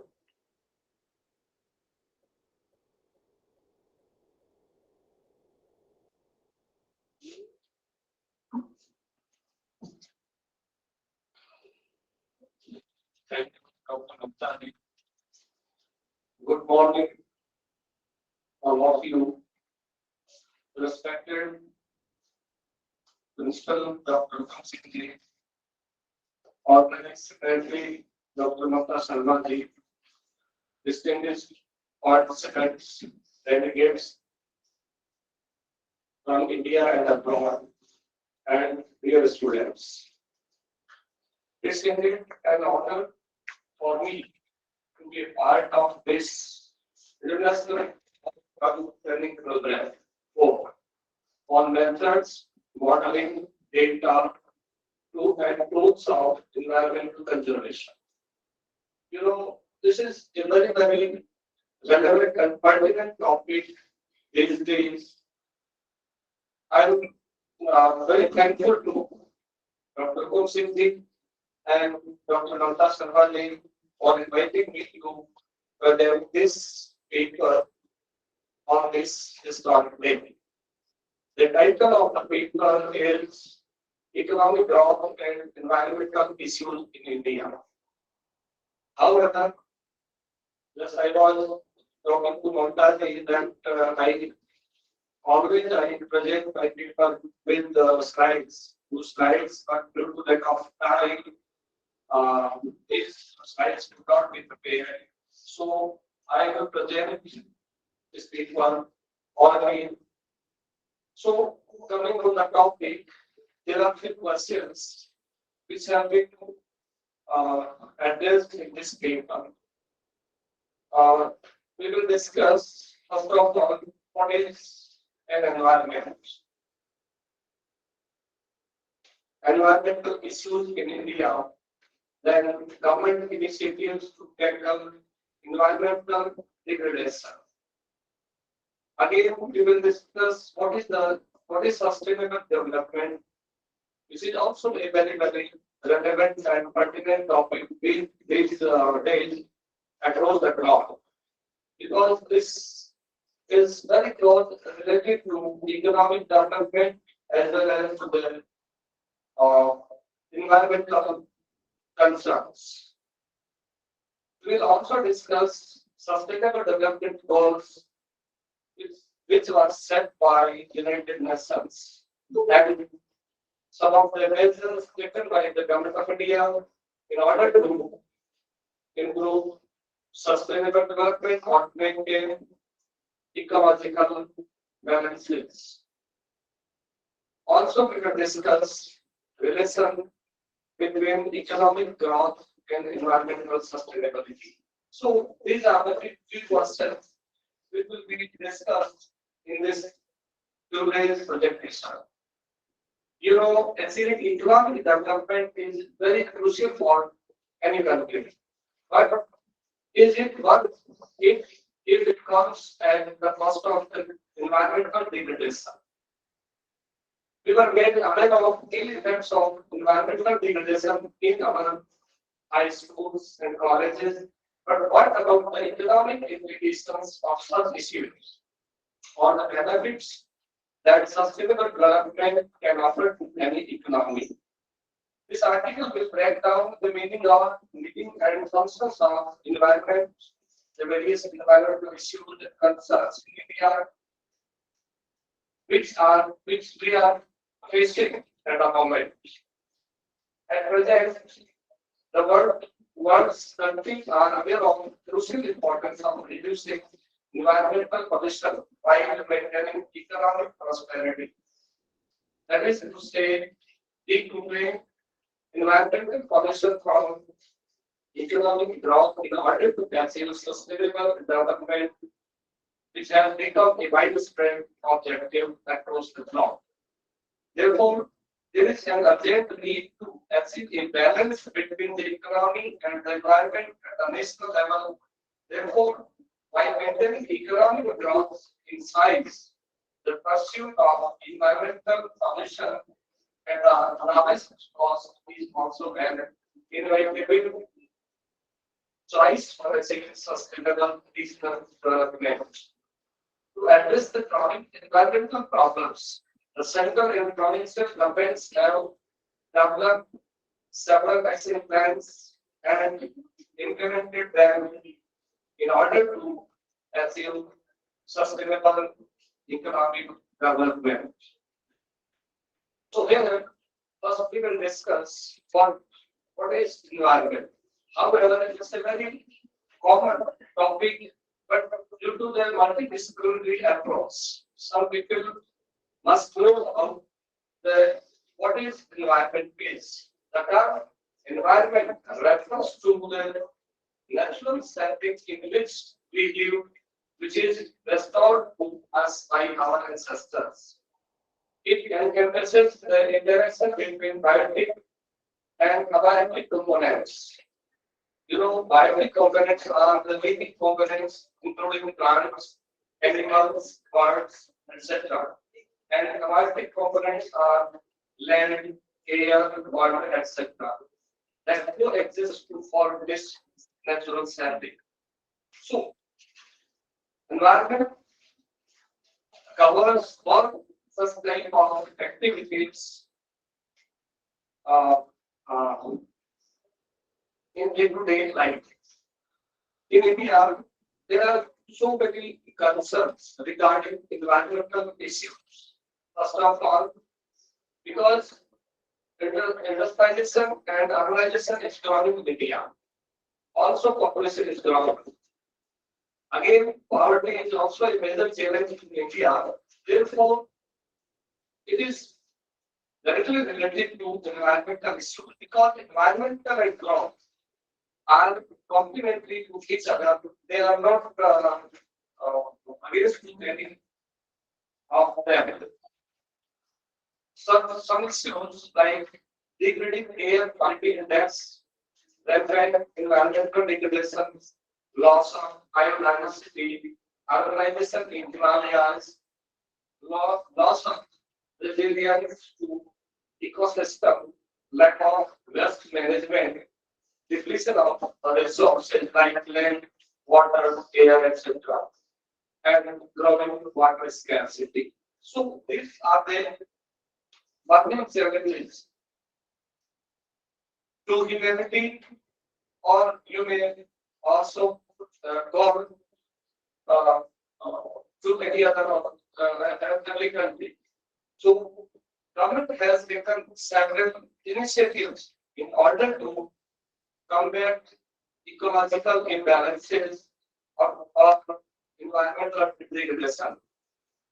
Government of India has taken several major steps in this direction, such as Swachh Bharat Mission, Green Skill Development Program, Namami Nami Program,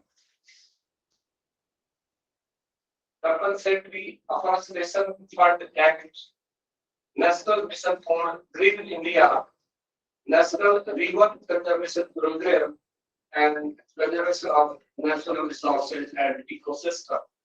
So these are some of the major steps which were taken by the central government or by the government of India in order to combat environmental degradation, because it is a major concern before the country as well as before the humanity. So uh, it's very necessary to, to combat ecological imbalances with regard to economic growth, because growth cannot be achieved without economic or without ecological balances, without ecological balancing system. So now we move forward to the next section of this presentation, sustainable development. It's very, and I told earlier that sustainable development is a very, very important issue before the politicians as well as before the policy makers and other thinkers with regard to uh, uh,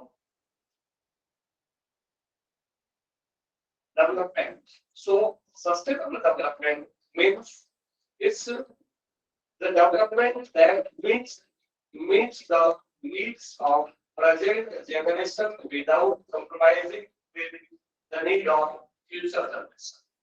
It's very clear that this definition was put forward by the Red Red Commission in its report, Our Common Future in 1987. It calls for a concerted efforts to build an inclusive, sustainable, and resilient ecosystem for the people and the planet. So this is all about sustainable development. Now there are several other features of sustainable development which include increase in per capita income, because sustainable development cannot be achieved till per capita income is not addressed or per capita income is not increased. Number two, judicious use of natural resources. It's very important to study that natural resources should be used in a very rational manner. Because since 1950, when we got our independence in 1947, our natural resources were not used as per their capacity. They were used either misused or they underutilized. So this is very important to use all natural resources in order to get higher per capita income, in order to get higher economic growth. Because economic growth is it has direct relationship with these sustainable development programs or goals. So there are several, or there are 17 uh, sustainable development goals set by the United Nations, which are accepted by the all countries in the world. India also tried.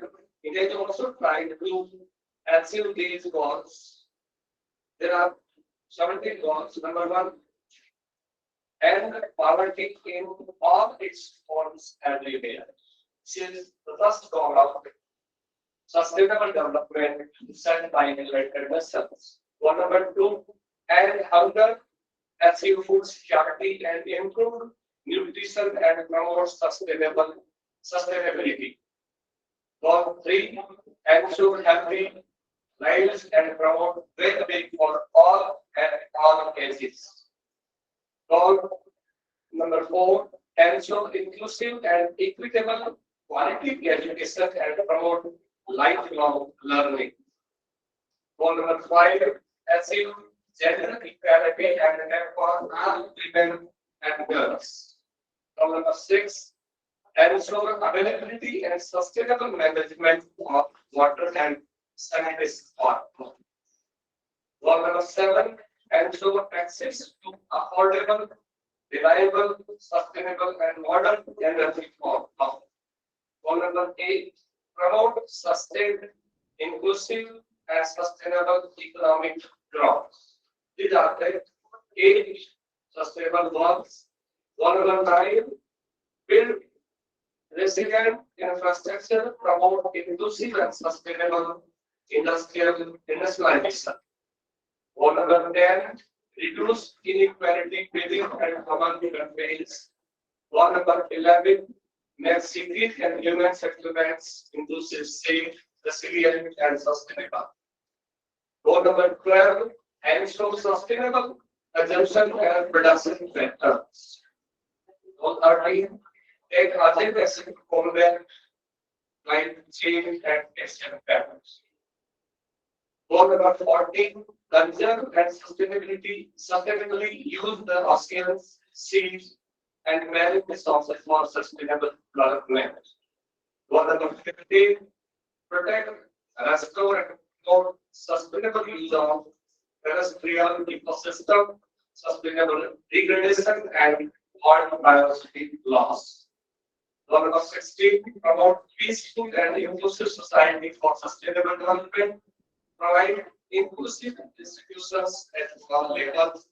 And the last, goal number 17, strengthen the means of implementation and revitalize the global partnership of development. So these are the 17 goals set by United Nations in order to well-being of the humanity or well-being of the mankind, because every country has been facing all these problems, especially the developing countries are facing huge problems of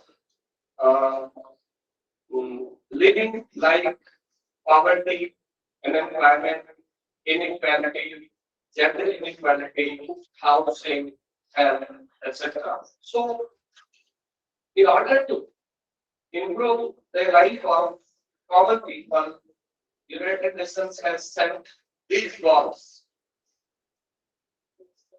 Now we move forward to the measures taken by the government of India to implement sustainable development. NITI, NITI Aayog, which replaced Yojana Aayog. The newly formed commission that replaced the 65 years old planning commission in India is entrusted with the task of coordinating sustainable development goals in India.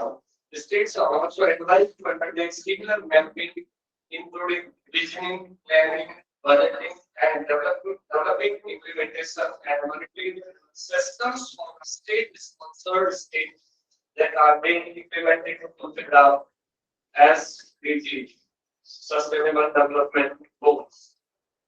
In addition to that, the Ministry of Statistics and Program Implementation is engaged in the process of building key indicators to monitor the implementation of Sustainable Development Goals. Government of India has taken Swachh Bharat Mission, Skill India, Make in India, Digital India. For the major steps taken by Government of India in order to implement sustainable development across the country. Now we come to the next segment, challenges in attaining sustainable development goals for India. There are some of the challenges. So which are those challenges in achieving sustainable development in India?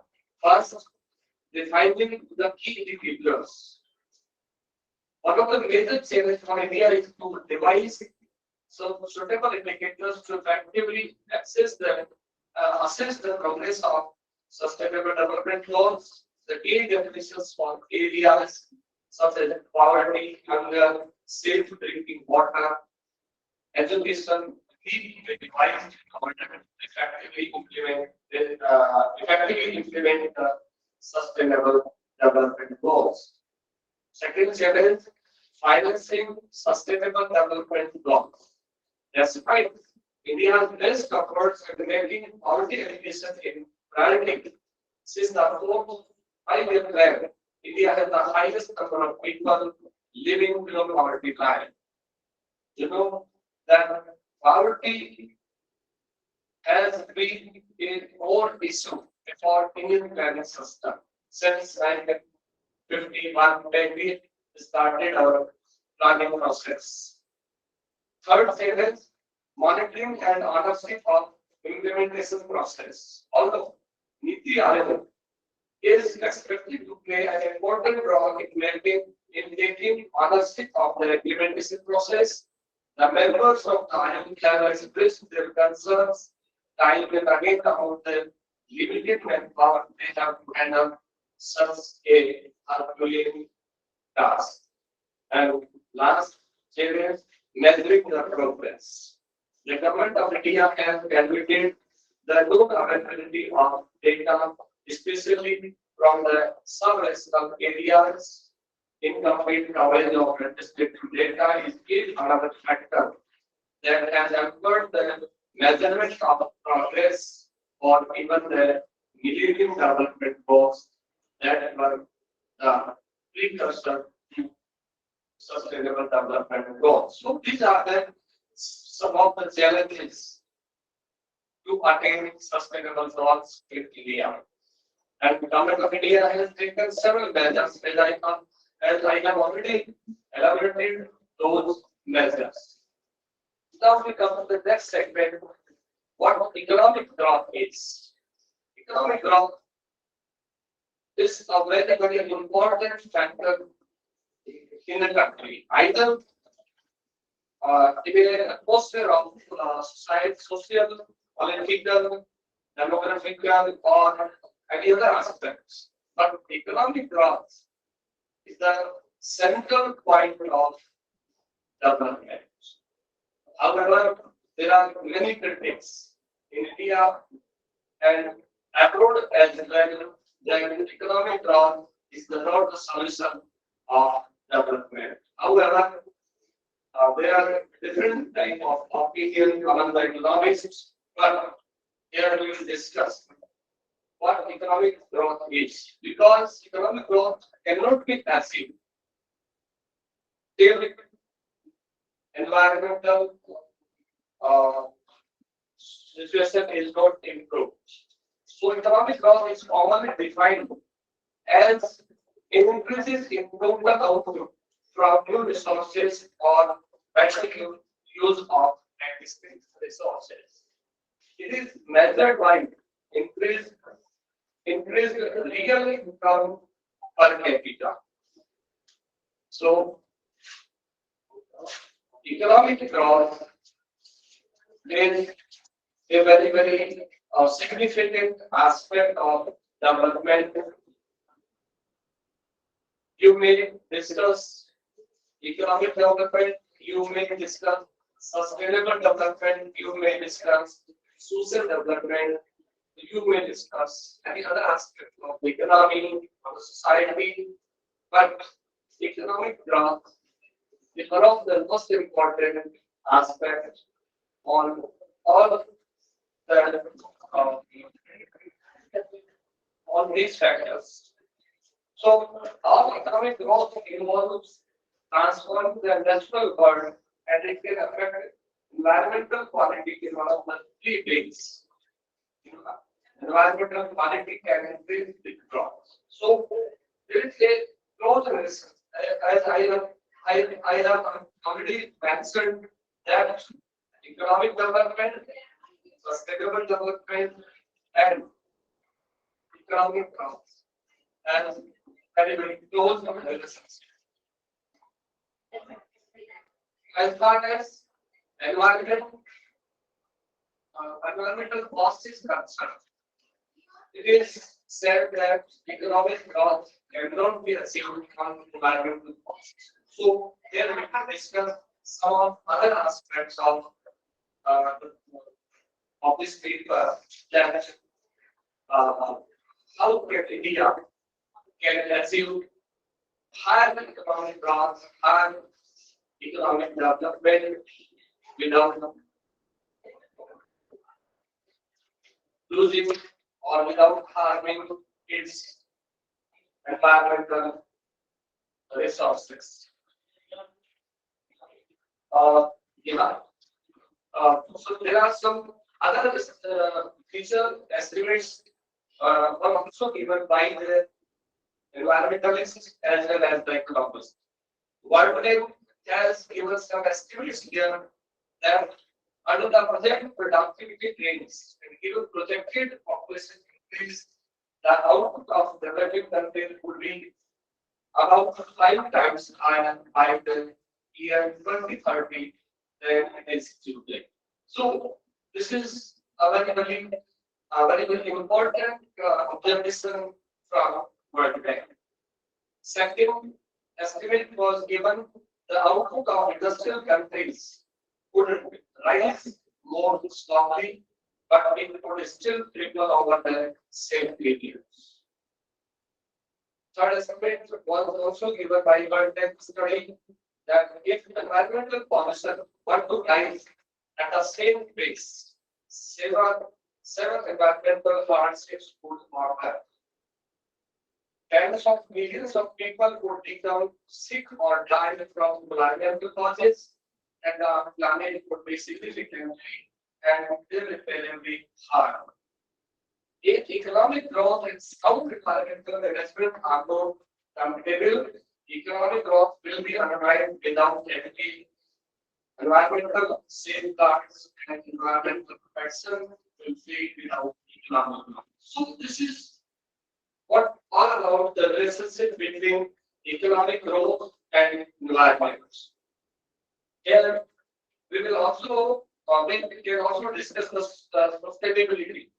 Sustainability means how economic growth and sustainable development can go on together.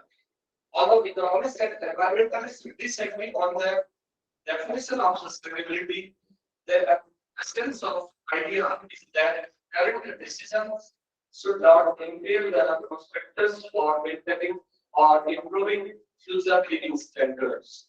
The economic system of the world should be managed so that societies line of the dividends the natural resources while maintaining and improving the asset space.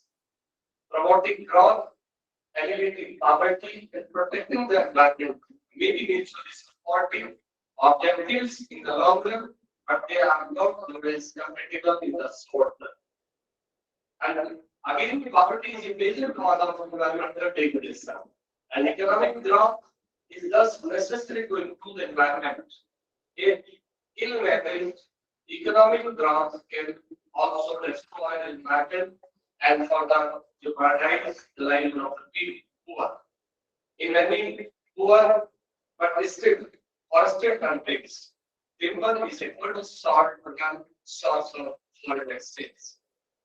These are some of the points of sustainability.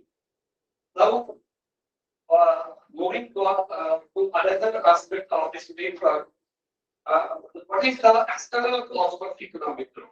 As I earlier thought, that economic growth cannot be achieved, cannot be sustained till environmental balances are maintained.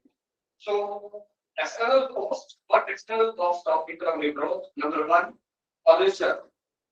Increased consumption of fossil fuels can lead to immediate problems such as poor air quality and so some of the worst problems of burning fossil fuels have been mitigated by Clean Air Acts, which limit the burning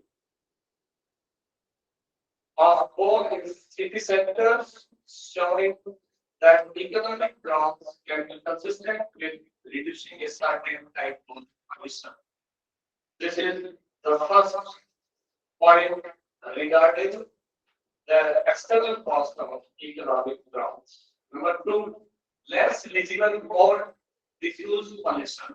While response what I very clear and obvious danger, the effects of increased CO2 emissions are less immediately obvious and therefore there is a less incentive for policymakers to tackle scientists state the accumulation of CO2 emissions have contributed to global warming and more volatile weather.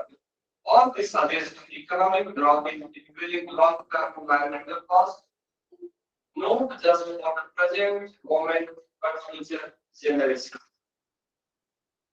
Second, third external cost is related to damage of nature. Air, land, water pollution causes the health problems and can damage the productivity of land and seas. As one is global warming and volatile weather. Global warming leads to rising sea levels, volatile weather patterns, and could cause significant economic costs. Soil erosion is another external cost of economic growth. It is related to the deforestation resulting from economic development, damages soil and makes areas more prone to droughts. Loss of biodiversity is also an external cost of economic growth because economic growth charges some cost from the environment, from the ecological system. And this is again economic growth leads to resource depletion and loss of biodiversity. This could harm future carrying capacity of ecological systems for the economy. So there is a uncertainty about the extent of this cost and the benefit of those genetic maps may never be known. And last cost is also related to long-term toxins. Economic growth creates long-term waste and toxins which may have unknown consequences. For example, economic growth has led to increased use of plastic, which when disposed of do not degrade. So there is an ever increasing stock of plastic in the seas and environment, which is both unsightly, but also damaging to wildlife. So these are the some of the external costs which are related to economic growth. Widely study about economic growth and sustainable development as well as environmental concerns also. So there is a very difficult balance between equal and successful environments. A rapid economic development has raised increasing pressure on India's natural environment. So the scale of pollution has had a big impact on the health of pollution and has also contributed to global climate change. Since 1970, India's real GDP per capita has increased fivefold as a result of millions of people have been lifted out of poverty. Key development indicators such as infant mortality and life expectancy have steadily improved. So these are the some indicators which shows that India is moving forward cooperating in developed nation states. Here we can also focus upon the economic growth we achieved since 1950. So when we go to the literature since 1950, we found that till 1980s we got nearly 3 to 4% of economic growth. That is also called Hindu rate of growth. That was done by economists as a very slow or very calm or cool or lazy rate of economic growth. But because economic liberalization started since 1980 in India, however, it started massively in 1991, July 24. But since the nationalization of banks, economic liberalization is certainly started. So after 1991, India got its higher economic growth, nearly around 9 to 10%. However, in 1 or 2 years, they got double-digit economic growth, but or nearly double 10%. However, it got a decline since 2012, 13.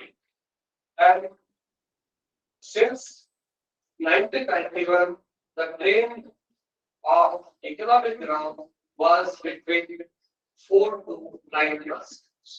Yearly, we can categorize that economic growth was very zigzag during the last 20 or more than 20 years due to certain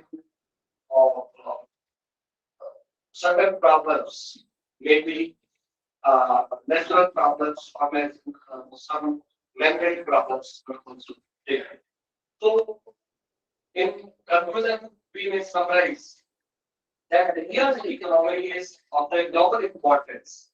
It has a large and young population and has an open and democratic political system. It is already the fifth largest economy and contributor to global economic growth. There is a considerable untapped potential. With more than eight of the world's population, India produces only 7% of the world's output. Again, India has enjoyed a step up in growth rate over the past few decades, supported by reform efforts and aspirational offers, aspirational the middle class. This study assumes a growth rate of 6 to 8% annually for the next 2 decades, underpinned by productivity improvements. Given the challenges of policy making in such a large diverse country with a federal structure of government reforms will likely proceed incrementally and be politically optimistic. Both of the central and state governments have important role to play. Making the most of India's demographic advantage will require labor market reforms, measures to improve education and skills and significantly improving immense participation in the economy. There are certain constraints on investment and infrastructure posed a challenge by India's service and the growth path will turn it into uncharted territory. And India's economic progress will not be linear in the days to come. It will be subject to structural shift and will be shaped by technological and environmental disruptions. So this is all about this paper. In the end, I will again I will again express my gratitude and thanks to Dr. Singh, Principal, Anand Knowledge Member, and our Organizing Secretary, Dr. Mamta Ji, for inviting me and to present this paper. Really, it's a good opportunity for me, because uh, this college is organizing such a wonderful program in the series since the last uh, since the last 1 year. And in the opening ceremony of this program, I underline that in the rest you did a wonderful job by organizing such a grand uh, conference in a city like Kalama. So again, I congratulate you and looking forward for again for the participation. Thank you so much. Thank you. Thank you so much, Dr. Yadav. That was an amazing definition. Even I was trying to understand the connection between sustainable development and the economy. And I'm sure the participants like very good comments about you. And they are saying that really it's a treat hearing. So thank you so much for coming here and talking to us. I know you are a treasure of knowledge and you cherish that. And we look forward to having you again. Thank you so much, Dr. Gandhar, for your presence. So the third speaker for today is Dr. Prabhudev, MS. Dr. Prabhudev has completed his BE in Mechanical Engineering in the year 1996 from the College of Engineering, Kalburgi, Gulbarga University, with first class with distinction. He has obtained his MBA in Manufacturing Science and Engineering, and then he obtained his PhD in Mechanical Engineering in 2000. Dr. Prabhudev is a competent teacher and is working as a lecturer in the selection grade in the Government Polytechnic, Kalburgi and Kharagpur. He has put in more than 33 years of teaching experience, and he has taken many administrative responsibilities during his tenure. He is a great academician. He is a member of many associations. He has published many international papers, and he is a technical advisor in visiting faculty organizations. The list is very long. He is a member of advisory committee, and he is also authorized and coordinator of panel workshops. He's also a member of many international journals and a conference facilities. He has delivered more than 16 private talks at international and national conferences, workshops, and he has got many awards during his tenure of work. And national was National Award winner of Promising Engineer Teacher in 2021 for creative work done in technical education by ISTTP-4.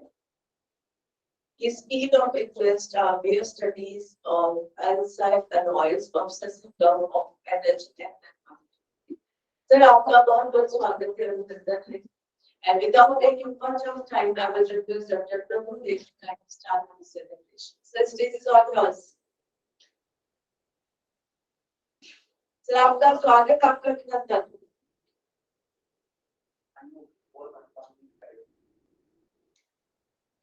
Sir, kindly unmute yourself. Sir, we have been the co-host. Kindly unmute yourself. Okay. Yes, we can hear you. Namaskar. Once again, good afternoon to all.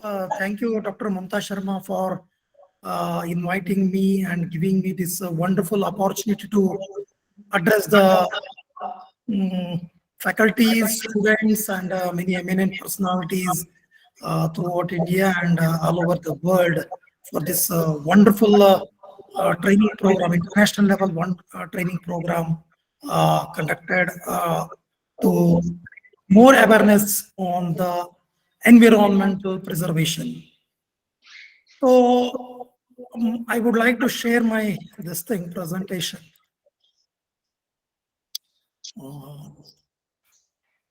So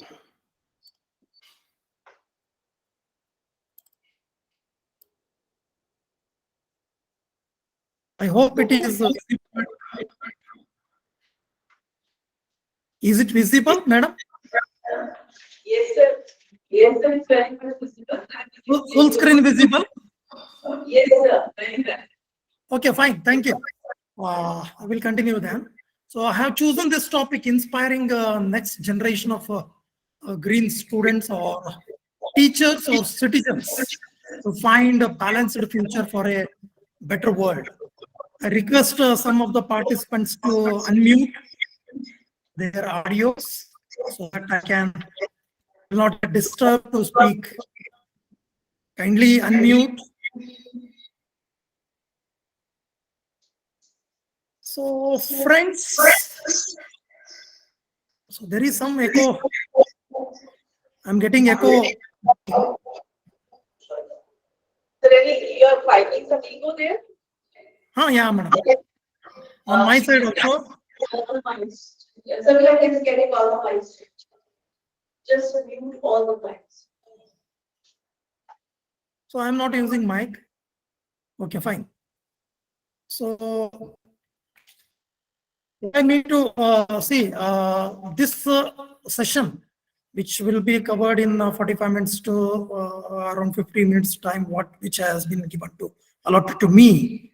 Mainly it is related to the students or the youths or the younger generation people who can change their mindset as well as the mindset of other people and the situations around them or the surrounding around them. Friends, as you know, already Madam has introduced me. So we have only two places to live on the beautiful planet Earth, our own body and our own Earth. So with this, I would like to share one small video. Mm, wait.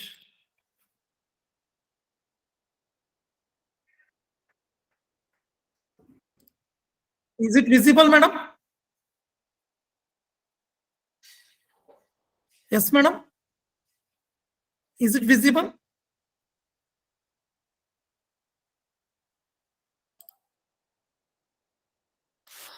Hello? Am I audible?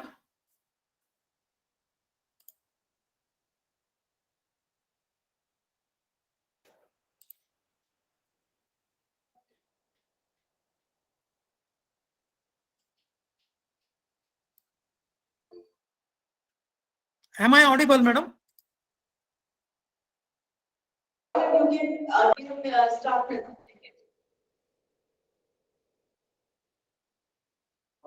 So is it visible? The screen is visible, this screen? No, sir. We can see you, but not your presentation. Okay, 1 minute. I will try. Yeah, please start Let's sharing see. the video. A beautiful video must see all of us.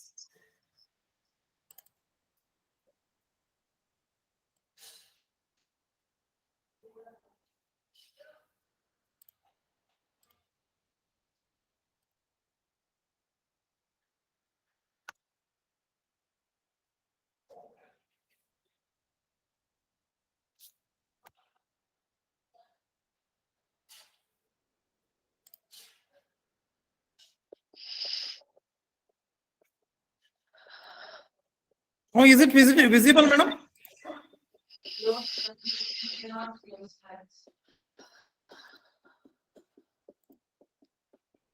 You don't use hands.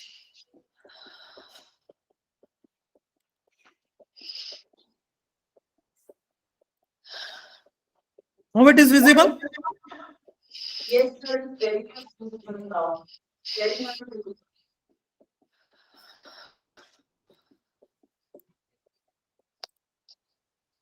Yes, we can see the next very well.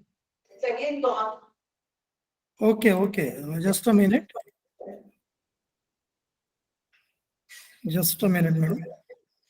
Yes.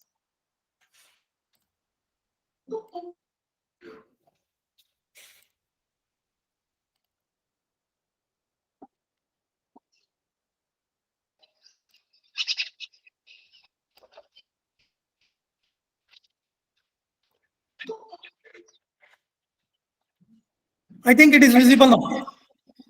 Yes, very much visible now. Fine, fine. Yes. Let's watch it. Yes, sure.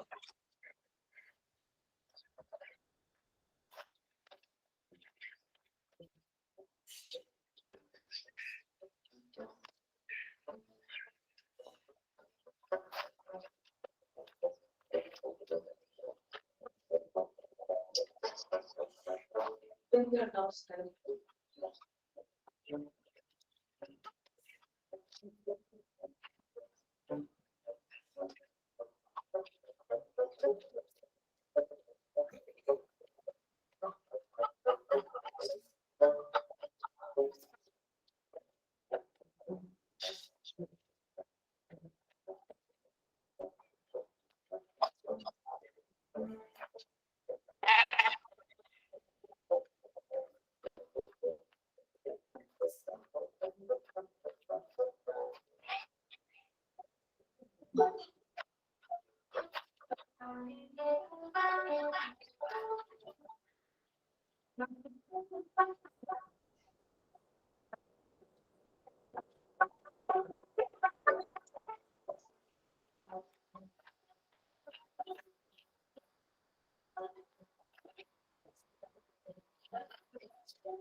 Okay, friends. So you have watched this video. By this, we can conclude. What we can conclude? Can anyone tell me?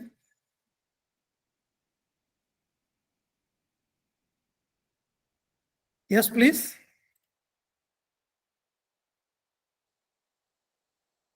Can anyone? Raise your hand. Open the chat box, please. Open the chat box. Yes, madam.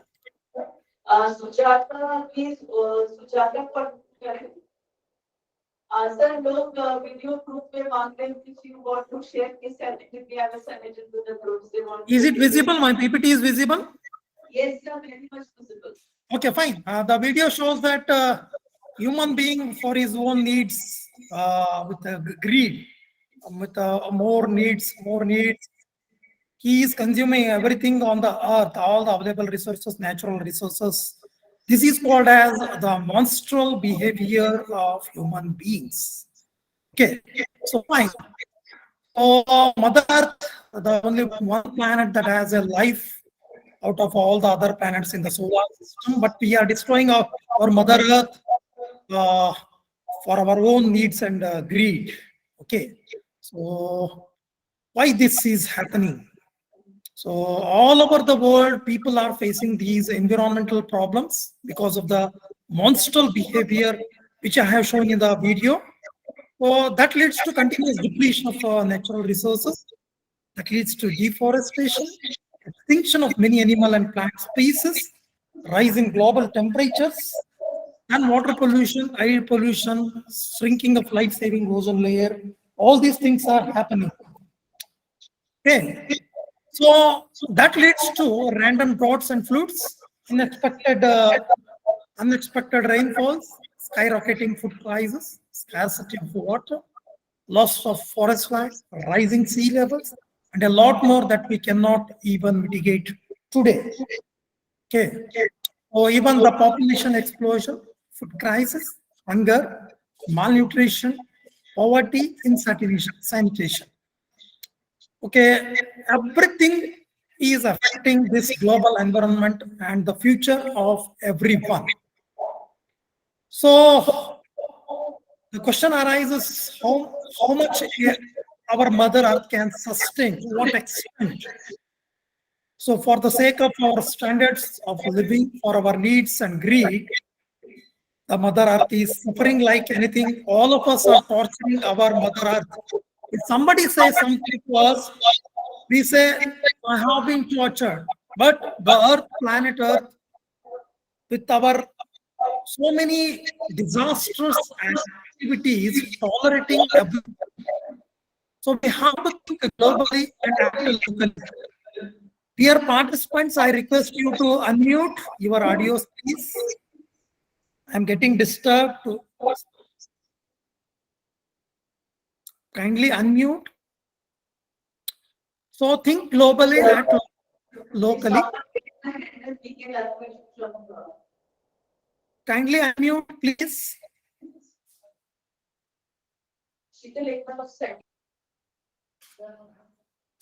It ಹೋಗಪ್ಪ. ಇಟ್ಟು ಹೋಗು. ಅದನ್ನೇ ಹೇಳ್ತಾ ಇದ್ದೀನಿ, ಇಟ್ಟು ಹೋಗಲ್ಲಿ. I will take it. Keep it there. Friends, we have to think globally, act locally, working together to empower world. So the objective of my talk, we all people, citizens, everybody talk about environment, saving of energy, economy. Just now sir has given talk, now I am giving talk. We talk about all the different types of peace like pollution, plastics, prevention, protection, water, air, sky, all the panchabhutas what we have. So we organize awareness programs like this, international level programs, national level programs, seminars, workshops, functions. We do forward in WhatsApp groups, Facebook, social media. We conduct so many jatas, rallies, advertisement, paper articles. So many activities we do to change people. But at the same time, we don't want to change ourselves. Talking is easy, but what talk is difficult. So that's what my talk is concentrating. So if we want to change others, we have to change ourselves first by adopting small, simple changes in our day-to-day personal life and surrounding, or maybe at our home, doing small things. Then only we can make wonders in our home, our surrounding, in our society, at the district level, state level, national level, international level. So that can be done through green lifestyle. That is thinking green, living green, and saving green. So my talk involves to facilitate transformation of students into good human beings, are responsible citizens of India, competent professionals focusing on the environment. How we can do that? Developing civic sense, Nagarika Prajna, developing environmentally friendly habits, living in harmony with nature, and reducing the monstrous behavior, and to change that monstrous behavior to godly behavior. That monstrous behavior, what I have shown in the video. So we should reduce that or avoid that, completely eliminate it, and we should consider environment, our parisar. हमारा परिसर को हम भगवान मानना चाहिए. So nature not to be commanded, it must be obeyed. So the only change can be brought about by the young generation, the children's, at the most women. Most of the participants here are the young people, especially I have saw the women's, girls, ladies are attending this. They are the people who can change their own home, their society, or the entire country. They can bring the maximum changes in the, the environment to say our future, to achieve the sustainable development goals, what has been given by the UNESCO. So the only future the human race has, these children's, the young people, and the next is the most important criteria, women. So you might have heard the name Greta Thunberg, a Swedish young girl at the age of 16, started the Sunday strike.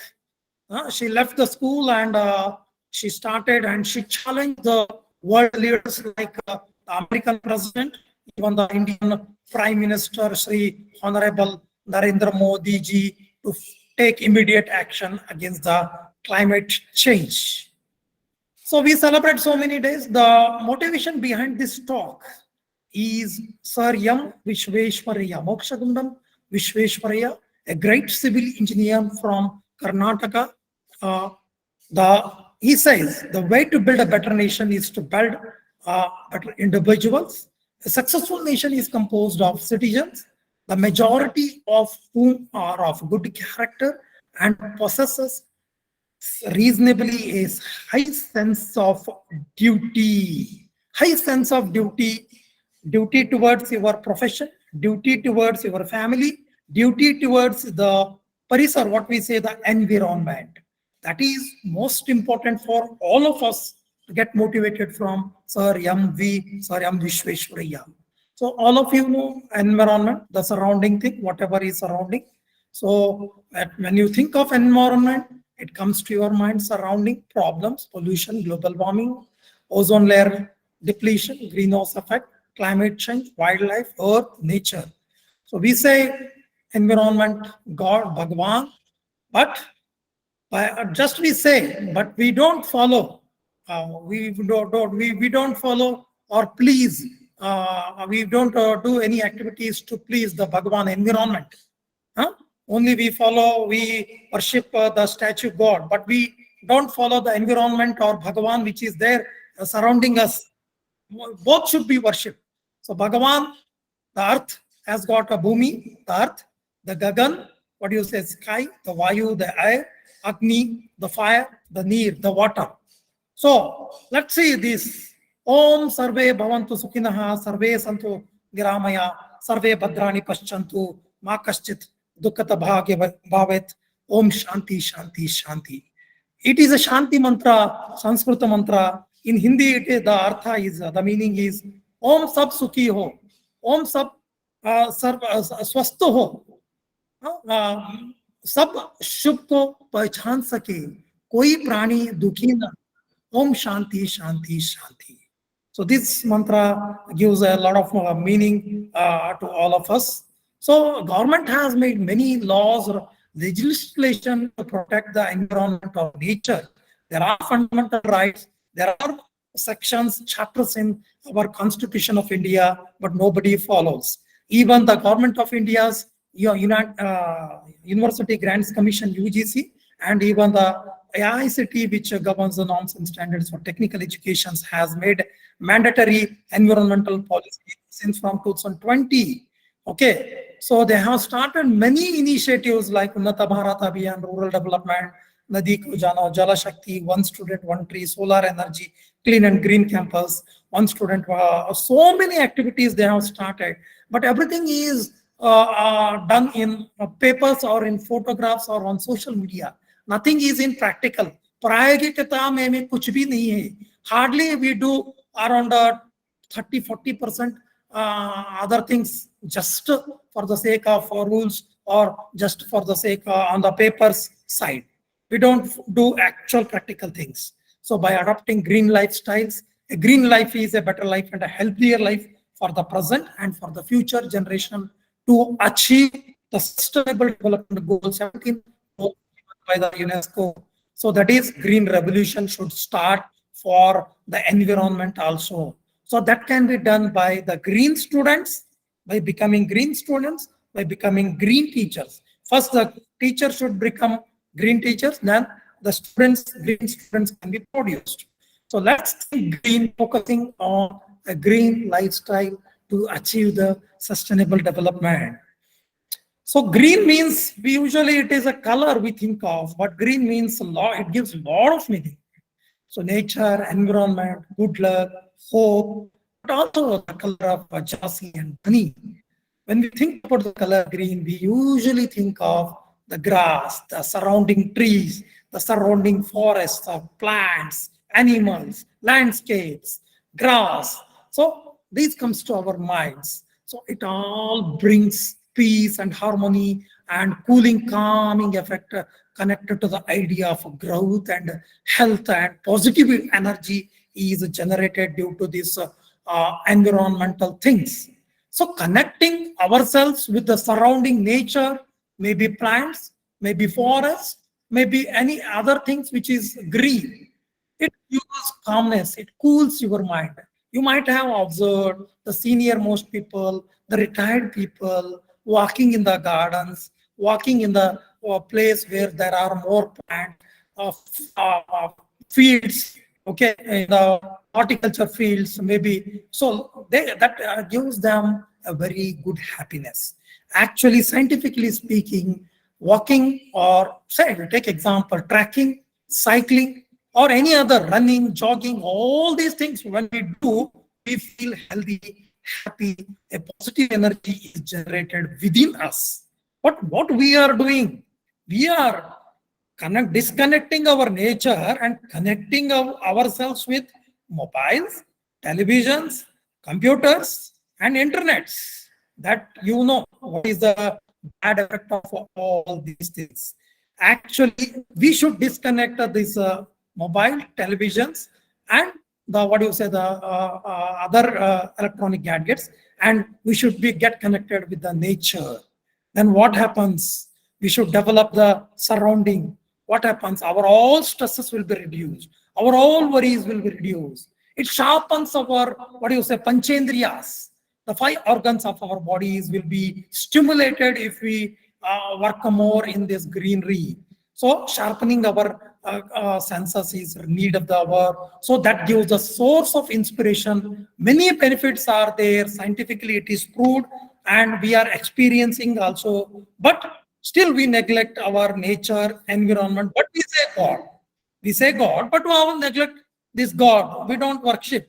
For the sake of name, for the sake of photographs, for the sake of articles, we do all these activities, but this is going to affect in our future life. So being in nature, viewing scenes of nature reduces anger, fear, and stress, and increasing our pleasant feelings and gives more positive energy. So exposure to nature not only makes you feel better emotionally, psychologically, physically, it contributes to your physical well-being, reducing blood pressure, heart rate, muscle tension.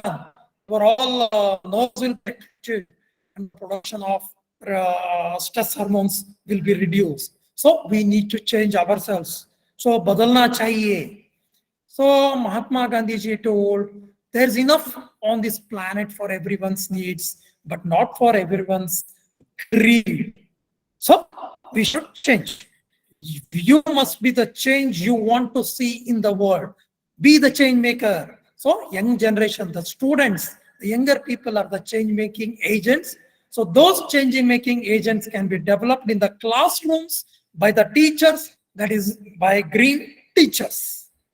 So live your selfish, live a simple life. Don't consume the natural resources unwantedly unless and until you need. So self-development should be reduced. Societal development will happen if we reduce the selfishness of yourself. So national development, global development to achieve a better livelihood for all of us. So think that I am a green student. Instead of wasting time making money, you would like to make a difference. So you be a change maker for the same. So students, young generation people, all power is within you and you can do anything and everything. So strength is life, weakness is death. The Hindu monk Swami Vivekananda told, and it is he rightly told, and the young people can only bring changes in everything, everywhere. Anything is possible. Everything is possible by the young people. So for that reason, the C's are important. More C's. The care, conservation, culture, challenges, creativity, technological development, and changes. Attitudinal changes are to be brought in oneself, ourselves, surrounding students, teachers, everybody. So connectivity with nature can be can only lead to the changes. So we need to find more and more nature-based solutions. Any product produced, okay, as engineers or any kind of scientist, anybody should look in a product which should be produced in such a way that, or any technology developed by any engineer or anything, any research output should be nature friendly. Okay, any human activity, whatever, myself or yourself and anybody, any human activity, it should be concerned to the environment. That only can lead to sustainable development. So sustainable development means development, meeting the needs of today's generation without compromising that of the future generation. Okay. So day by day, our requirements, needs are increasing, resources are developing, are reducing. So world population is growing day by day. You can see this clock. So there are these are the impacts of population growth. Okay.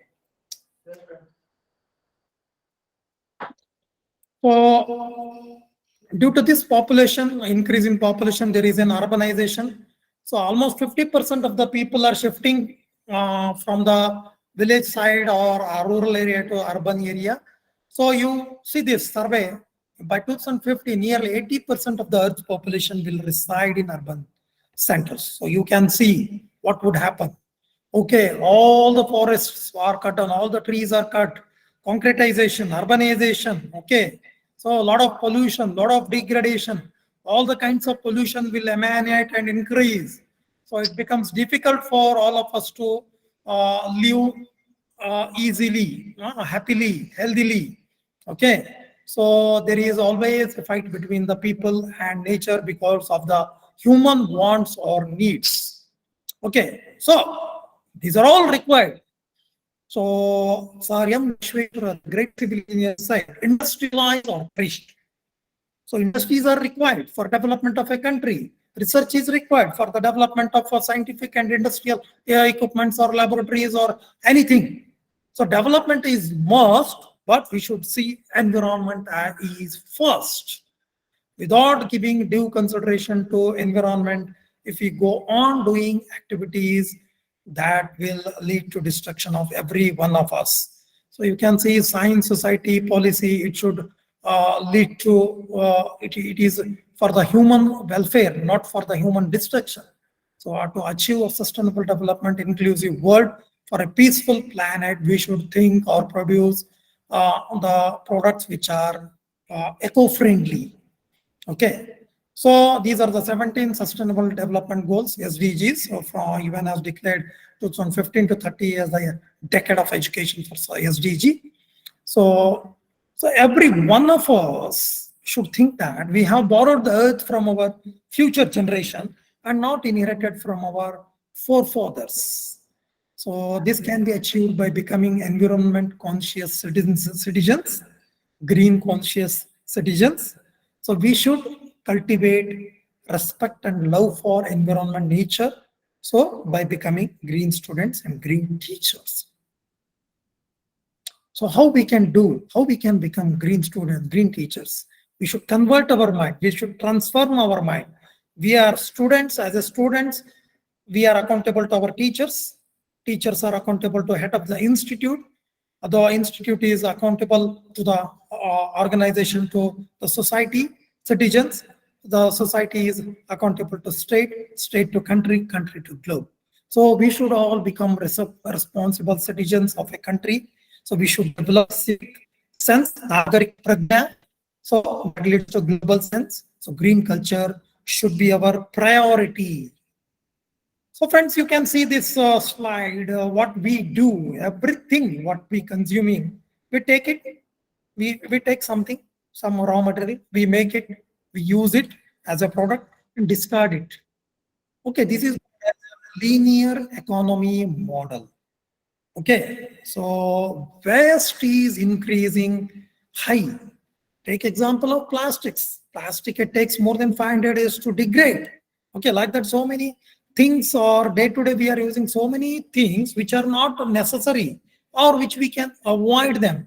Okay, this is a linear economy. We should follow a circular economy where in which the thrown out, the waste is again, it can be recyclable or else it should be degradable, biodegradable. So every one of us should go for this new branch of engineering or environment.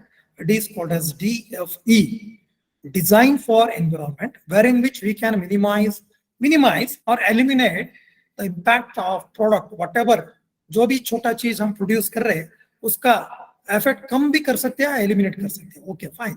So this DFE maintains or improves the product quality and also reduces the cost while reducing the environmental effect. परिसर के ऊपर परिणाम करने का जो product है उसको हम प्रोड्यूस करना, उसको हम डिजाइन करना, वो नीड ऑफ द आवर है. Fine. So you can think of, as I told, the linear economy model wherein which we take, make, use and discard. So waste is becoming high. So instead of that, if we think of any product life cycle, you can see natural biocycle wherein which a product is manufactured, it is used, it is disposed, deposited into the earth crust. Again, it should become a resource. Okay, that is a reuse, recycle concept should be followed. Okay, so we all should think of new technology to keep us alive and healthy and the future and maintaining our present standard of living. So, and to keep biosphere intact, we should adopt green technologies. Green is important. Okay, so for this, every one of us should have the knowledge, gnan, awareness, arivu, skills, kaushal, attitudes, manobhavana, behavior, motivation, commitment to work individually and collectively towards the solution of environmental problems and prevention of new ones through science and technology and scientific temper. Okay, so scientific temper is very important for today. Oh, most of us are neglecting this scientific temper. I will take just a few seconds to explain this scientific temper. Scientific temper gives us to ask 4 W's: what, when, where, why, and how, 1H. So all students, younger generation, should think in this way. Something is happening surrounding us. Why it is happening? How it is happening? Where it is happening? What is the reason behind this purpose? All these things. Then only we can think innovatively and we can find a solution to every kind of problem, environmental problem especially, to sustain the future. So environmental education is very important. That can be given by our teachers. So first of all, what we can do, small simple steps we can do, learn and find innovative approaches. If we are not able to do big things, we are not able to do research and all, scientific research and all, what we can do, small way of solving environmental issues and consuming resources can be leave your old habits, eliminate your old habits, start new habits, eco-friendly. Look at how you can do that. Daily you start you start looking at your own habits, what you are doing right from morning after you 6 o'clock and you still sleep at 11 or 10 or 12 o'clock p.m. So look at your personal habits, what I am doing, what are the things or activities which are not eco-friendly. List them and make a column, 2 columns, one which is eco-friendly, one which is against the environment. So what I am doing, my activities, and try to change your lifestyles. That is the biggest thing or simple thing which you can do, which doesn't require any classroom teaching or doesn't require any kind of awareness programs, nothing doing. Just look at ourselves. Inner self, inner engineering, green engineering. our green engineering, our personal habits are to be changed. By that we can achieve anything, everything. So green initiatives primarily revolves around the following things. So you can do all these things at your own home, at your college campus, surrounding areas, wherever you are living. So management of water, pani, management of energy, shakti, management of waste, management of traffic, management of pollution, greenery, and management of biodiversity, and adopting green building concept, eco-friendly building technology, management of travel and transport. Even प्रयाण कर रहे हैं एक जगह बोले तो train हो या बस हो, किसी तरह का भी हो, तब भी आप थोड़ा कुछ आपका you can contribute to the environment. So by adopting paperless concept, by sustainable tourism, green marketing, all these things can be taken into consideration. So you should become a eco-man or woman, or by adopting green initiatives, starting green initiatives, by adopting green lifestyle, or in your own campus, green campus concept can be started. So that leads to green society, that leads to a green planet. Fine. So management of water, I will take one by one. I will I'm not given much time. So I will explain in a few seconds. So as all of you know, we are purchasing 1 liter of water at the cost of 20 rupees per bottle today. So you can imagine what would happen after 10 or 20 years. Okay. So what it is happening? So depletion of water table is taking place because of the improper use of water, overconsumption, replenishment, okay, increase in population, industrialization, all these things I have listed. Okay, these are the reasons. So what you can do? So the first and foremost is rainwater harvesting. That can be RW, can be, it is, you think that it is not a technique, you think that it is a culture. Every home, every institute, every organization, office, government or private or anything should adopt this rainwater harvesting technique as a culture. संस्कृति का एक part समझ के हम आगे बढ़ने का है. Okay. So watering the plants in gardens and irrigation of the farms or in gardens, you can do drip irrigation, you can use sprinklers, and usually you start plantation drives during the month of June, July. That wastewater treatment can be done in your own campus, colleges. So the wastewater coming out of the bathrooms, toilets, or wash basins can be used for the garden, watering the garden. Okay. So water conservation measures can be taken like in your national service scheme, NSS, or any other clubs, eco clubs. You can do so many regenerations of the ponds, tanks, burns, kalanis, so wells, pushkarinis. Okay. So government started Jal Shakti Abhiyan. Every year it is celebrated on July 22. And Nadi Ko Jano started by ISTTP RFRF on 5th December last year. Okay.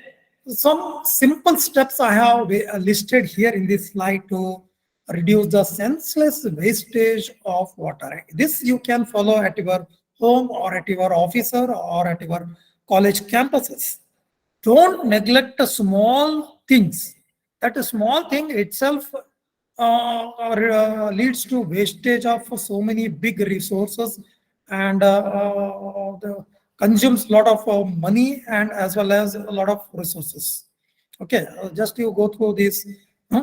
So even if you reduce the toilet shower time to 5 minutes, you can shower bath, what I can say, you can save a lot of water.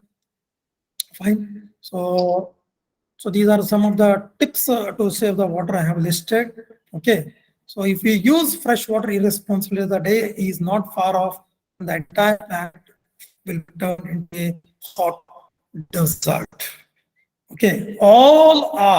We say government is responsible for everything. They should make strict legislation. So legislation, laws, कानून सब है. फिर भी the citizens are not following.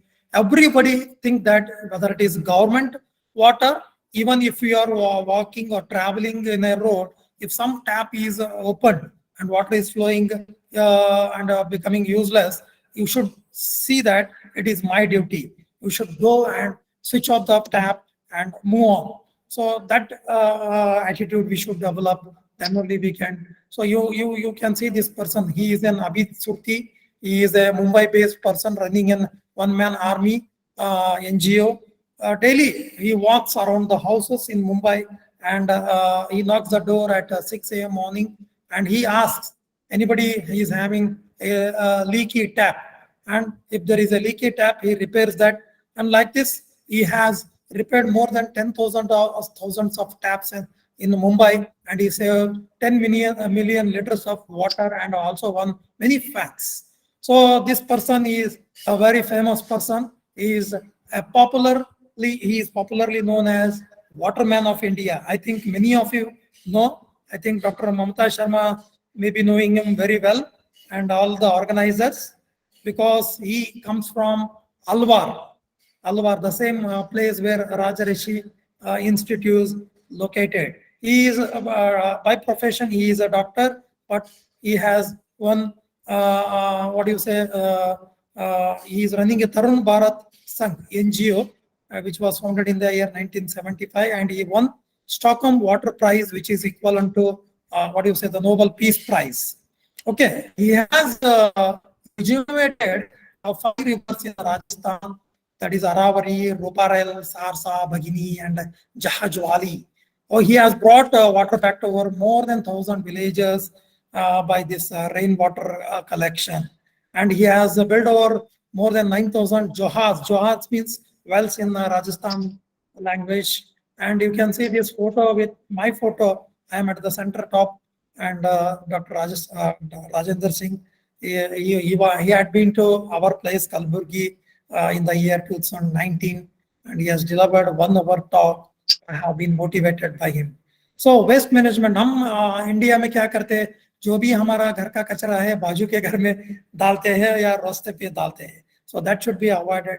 We should separate the whatever waste in our home or kitchen as a dry waste, a solid waste, okay, organic, non-organic, and we should follow the principal 3 R's: reduce, reuse, recycle. Okay, so kitchen waste, even kitchen oil can be collected and it can be converted into biodiesel from the hostels of the institutes, and this can be biodiesel can be used to run the college buses or vans. Okay, so you should segregate the waste out of the hostels or from your kitchens like this. Okay. So plastics, the big problems to all of us, plastics. We say we will not use plastics, we will ban plastic, government has made legislation, but still we have a lot of love to this plastics because of its cost and because of its aesthetic look and because of its lightweight. Every day we use these plastics. We are not at all able to avoid this. Bottles, bags, anything, even the chairs on which you are sitting, the computers, the laptops, or what do you say, the mobiles, everything is made up of plastic that we should try to avoid. We cannot eliminate everything, but try to reduce. Just simple example I will show you. You can see this. Instead of taking a plastic bag, you can take a jute bag or a paper bag or a cloth bag from your home and need not to purchase any bag from the shop or grocery or whatever when you visit the malls or anything else. And one more thing, we use flex for everything. I am happy that Dr. Mamta Sharma is not using much of the flex banners. So environmental eco-friendly function, this is a program done. We test so many banners and in functions, even the leaders and politicians. If one minister or politician is visiting one place, district, lakhs, crores of banners will be displayed along the roadside, and that all goes as waste. So even for inauguration function, Jayantis, celebration of Jayantis, Jatas, birthdays, any other function we waste, we should try to avoid those things. By doing these things only we can achieve SDGs. So you can see the numbers. So what kind of plastic bottles or plastic material we should use or we should not use? One which is reusable, one which is not reusable. You can see if there is any number ranging from 1 to 4, that is not safe to reuse. If there is a number from 5 to 6, it is safe and it is recyclable. Okay, so you can see this, how this all of us should fight That's why I told green women's. Rather, I should say green students, green women's should be there, because they are the people who are looking after the whole family. They can educate the whole family. If a woman educates a family, the whole society is educated. If the whole society is educated, the whole nation is educated. Women can only bring, girls can only bring changes, not other people. They can also bring, but to a minimum extent. But woman can do anything, everything, wonderful things she can do. So what is to be used? Cotton bags, bamboo materials, wooden items, pottery and other ceramics, compostable plastics. Now Indian Railway is also trying to bring some kind of biodegradable material for these drinking tea, water, etc. while traveling in train. You might have heard Sikkim State Chief Minister Chamling. He has made it a plastic-free state. So political will and social conscious awareness and individual responsibility, civic sense is also needed to achieve all these things. So our mission should be all these R's, not only 3 R's, there are 8 R's. We should all follow this. So the next is energy management. So 1 unit saved is 1 unit generated. So all of us neglect switching off the lights at our homes, lights, fans, or any computers in our laboratories, at our institutes. So that itself, small things if you do, you need not to make research and all big things. If you do follow small things while the class is over, either the teacher or the student should able to switch off the lights and fans in the classroom or in the laboratory. That itself can save a lot of energy or reduces the electricity bill and reduces the pollution. So I have listed some of the, so try to avoid this air conditioners and refrigerators. We cannot eliminate totally, but we can reduce it to some extent, because these are emanating the chlorofluorocarbon, CFC. So that is affecting the ozone layer. Okay. So these are the energy tips. Okay. So greenery, this is the heart of my talk, in management of biodiversity. You can see how the civilization developed and how the you can say the picture of the forest is developing at the bottom side. With the development of civilization, how the environmental what do you say, the disasters is taking place. Wonderful picture to understand this environmental. So you can see this. Confucius has rightly said, if your plan is for 1 year, plant rice. If your plan is for 10 years, plant trees. If your plan is for 100 years, educate children's younger generation, the students. Okay, you can see this. You can see this in the future. So nobody knows the value of a tree. Nobody knows. I think this is the 4th of its kind international ISTTP, but nobody would have told the value of a tree. It costs in lakhs. You might have thought that it is in thousands or in lakhs. It costs around 33 lakhs if a tree lives for 50 years. You can see this. 5.3 lakhs of worth of oxygen, 6.4 lakh worth of soil fertility is recycled, and for 6.4 lakh worth of soil erosion is controlled. 10.5 lakh worth of air pollution control, because this, due to this photosynthesis, the plant prepares food, it absorbs the oxygen, it absorbs the carbon dioxide and releases fresh oxygen in the environment.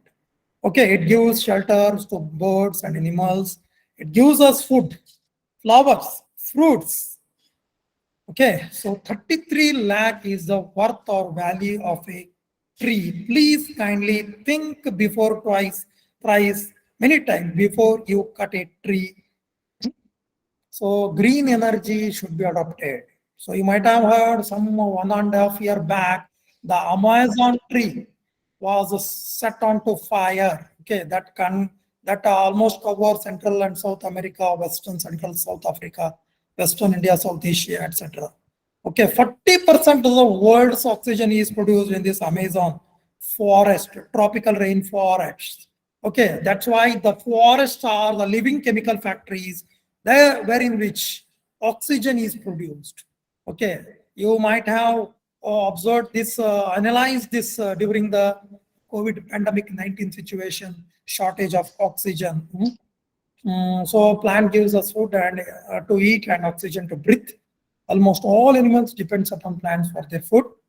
Trees prevent soil erosion and give shelter to many animals. This is why plants are called green gold. So we should protect the biodiversity, Jiva Vaividya. So even as we should not neglect a small insect around us. Even a bee, butterfly, plays a very important role in maintaining the biodiversity environment ecosystem around us. Okay, one out of the every 3 bites of the food is prepared by these butterflies, bees, birds, beetles. That is by pollinating. These travel from plant to plant carrying pollen on their bodies and allows the genetic material which is important for reproductive system of most of the flowering plant. Even we cannot neglect a small grass or a small plant and a small insect around us. So one half of the world's oils, fibers and raw materials are produced by all these plants, herbs, shrubs. Every plant has got many values, like even it has got medicinal value. Many of the medicines we, whatever syrups and many Ayurveda, homeopathic medicines we consume, they are all derived from these plants, etc. We should not neglect even a small creature around us. Okay, you can do such kind of vertical gardening in your home. She is known as Salumurda Timaka. She is a Padma Vibhushan awardee and 2 years back.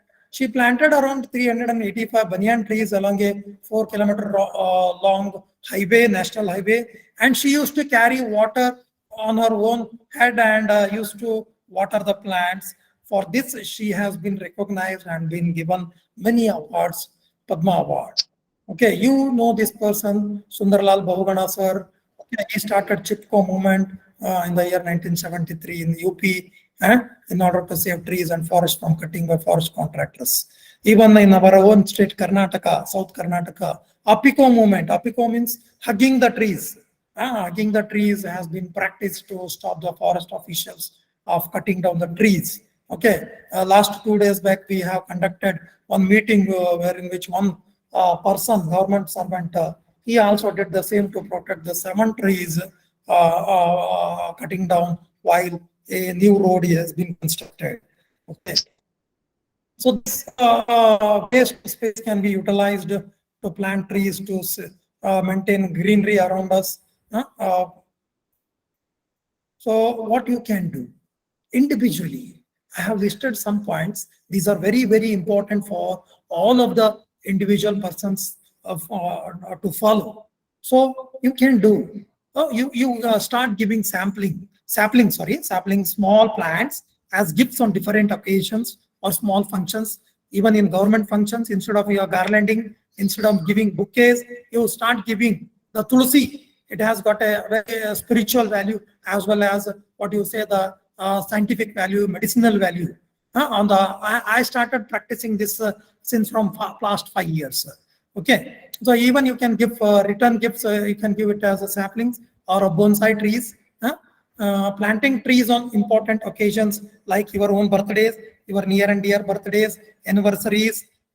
Not only planting, and you should water the plant daily and protect it, conserve it, and make it to become a big tree. Okay, so printing slogans on environmental awareness on greeting cards, your wedding cards, your birthday cards. You start placing important hoardings at important places. Grow aloe vera.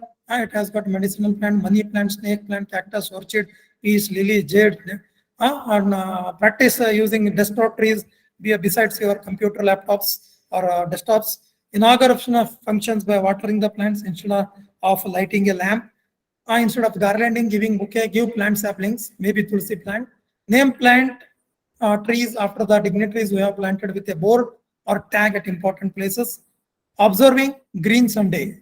And you can practice seed ball bombing. Okay, seed ball bombing while you travel through your personal car or buses. You can prepare seed balls and bomb, throw them at places where water can stagnate or stand for longer period of time. Start avoiding these for our personal needs, deodorants, antiperspirants, okay, that may lead to cancerous. So try to avoid using papers. Wherever required, you use that paper, and you can practice using paper to a minimum by printing paper.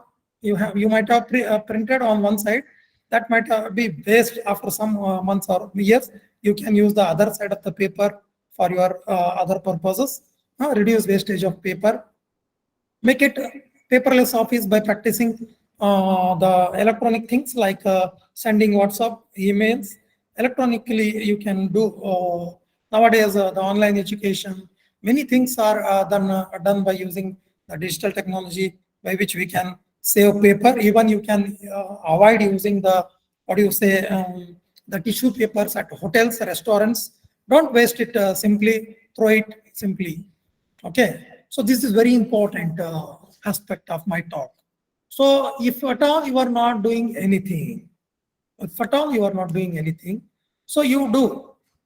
Don't use single use car.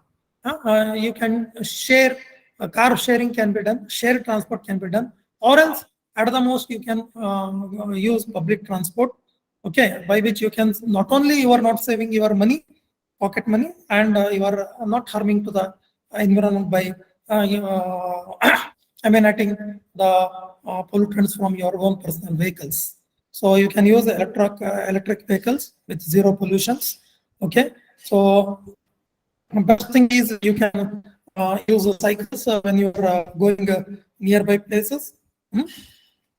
So if at all you are not able to do anything for your own sake, for your health sake, for the environment sake, you can follow this slide. This is a very important slide, and everybody, if we do this, other things are we may do or may not do, but at least you should do this for our sake and our environment sake. So observing zero traffic day on every 2 Sundays, alternate Sundays, or monthly. If you are traveling nearby places, walk. Nearby places, walk. Little far away, use the bicycles. Far distances, use public transport, buses, trains, metros. Shared transport can be used. Only for emergency, unavoidable circumstances, use your personal vehicles. Most of us, 90% people can follow this, what I feel. Even if you are not able to follow this, at least the last one, please switch off your vehicle. You wear see. So you are traveling to different kinds of places. And also the red light signal. So you will not switch off your vehicle. So continuously, 1.5 minutes, students will be affected. So that can be avoided switching off your vehicle for 1.5 minutes. So by using building materials, that is called as deep technique, we can avoid the most of the things. So by having the green building technology, helping to technologies can be used. So you can see the Federation of India, so G, Green Business Center, and green. So we should develop a green product with low cost, with high quality, with its good use, and the disposal is important. Any product produced, it should be disposed in such a manner that it is harmless to the environment. So every one of us should have green promotion, green lifestyle, green research. Every student, faculty of technical and science institution should take up research and development activities in creating green marketing products, which leads to sustainable development. Okay, so practice sustainable tourism also. So you might have heard Bhutan,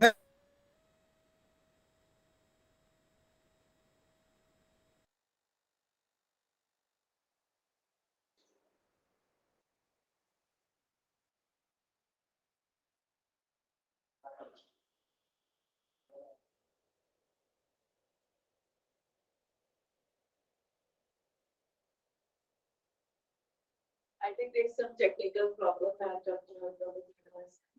so let's wait. Join us. Apologies for this online technology.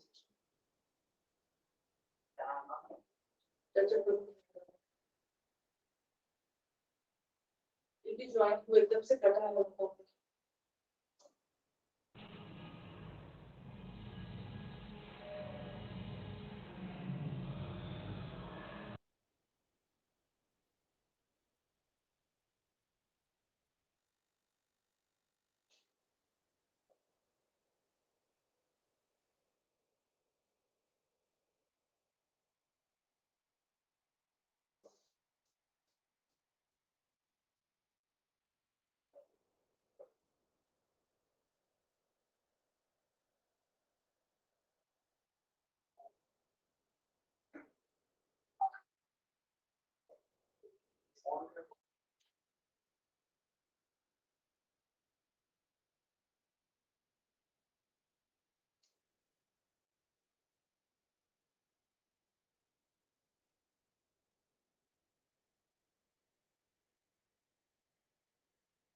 Rashmita की बहन तो वो नहीं बोली रश्मिता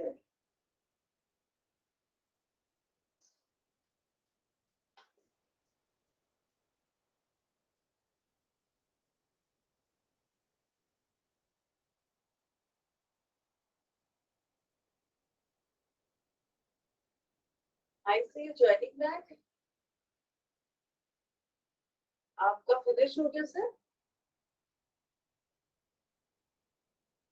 आप join कर रहे हैं वापस because you are not visible to us.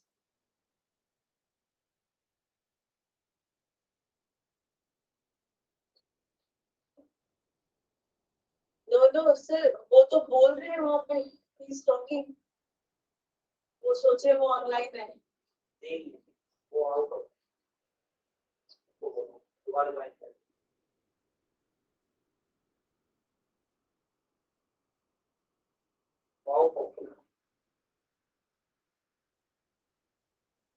5 minute पहले वो 5 मिनट पहले हम थोड़ा सा मैसेज कर रहे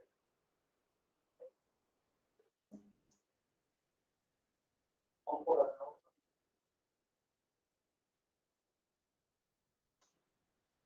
So what should we do?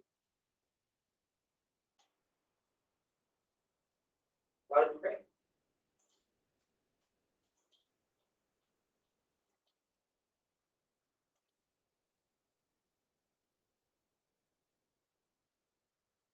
I think Dr. Prabhudev will not be able to join us back because I'm not getting any revert from him as of now. If anything is left, he's going to cover tomorrow. I will request him to come back and conclude the session. But as of now, we are not getting any response. So we come to the end of the third day of ISTTP-4. I would like to extend my heartfelt thanks to all the speakers who are very learned and knowledgeable scientists of their field, and they have spent their valuable time to be with us. Here in this training program, I would like to tell all the speakers that we, the organizers and the participants, are very happy and delighted to have you here with us. And I hope you all have a wonderful time. As I told you before, and I'm telling you again, there will be one single feedback form which will be circulated in the chat box anytime in all 7 days. So please bear with us, and we will have only one single feedback form, and I will circulate it in any day in the chat box. I heard it was a wonderful section by Dr. Prabhudev, and it was amazing what he spoke because he took us back to the old practices where we used to have a 1 portion bag and we used to go to the market and get the vegetables, and now we go and get a bunch of polythene with us. So stay tuned for polythene. that what Dr. Gupta was talking about. And secondly, he spoke about Dr. Jatendra Singh, who is the waterman of India. He's just 60 kilometers away from Malwa in Parliament's hand. And I know many of you have met him when ISTTP was inaugurated. So now this is Dr. Sharma, Organizing Secretary of ISTTP-4 along with my technical team, Sheetal, and our patron principal, Dr. Gupta Singh, is signing off from the campus of Bangladesh College, Alwar. I'll see you all sharp tomorrow at 11 a.m. That is 4th of November, 2022, which will be the 4th day of ISTTP. Thank you so much. You all are a wonderful audience. You are amazing people. We love you all and see you tomorrow. Bye. Take care.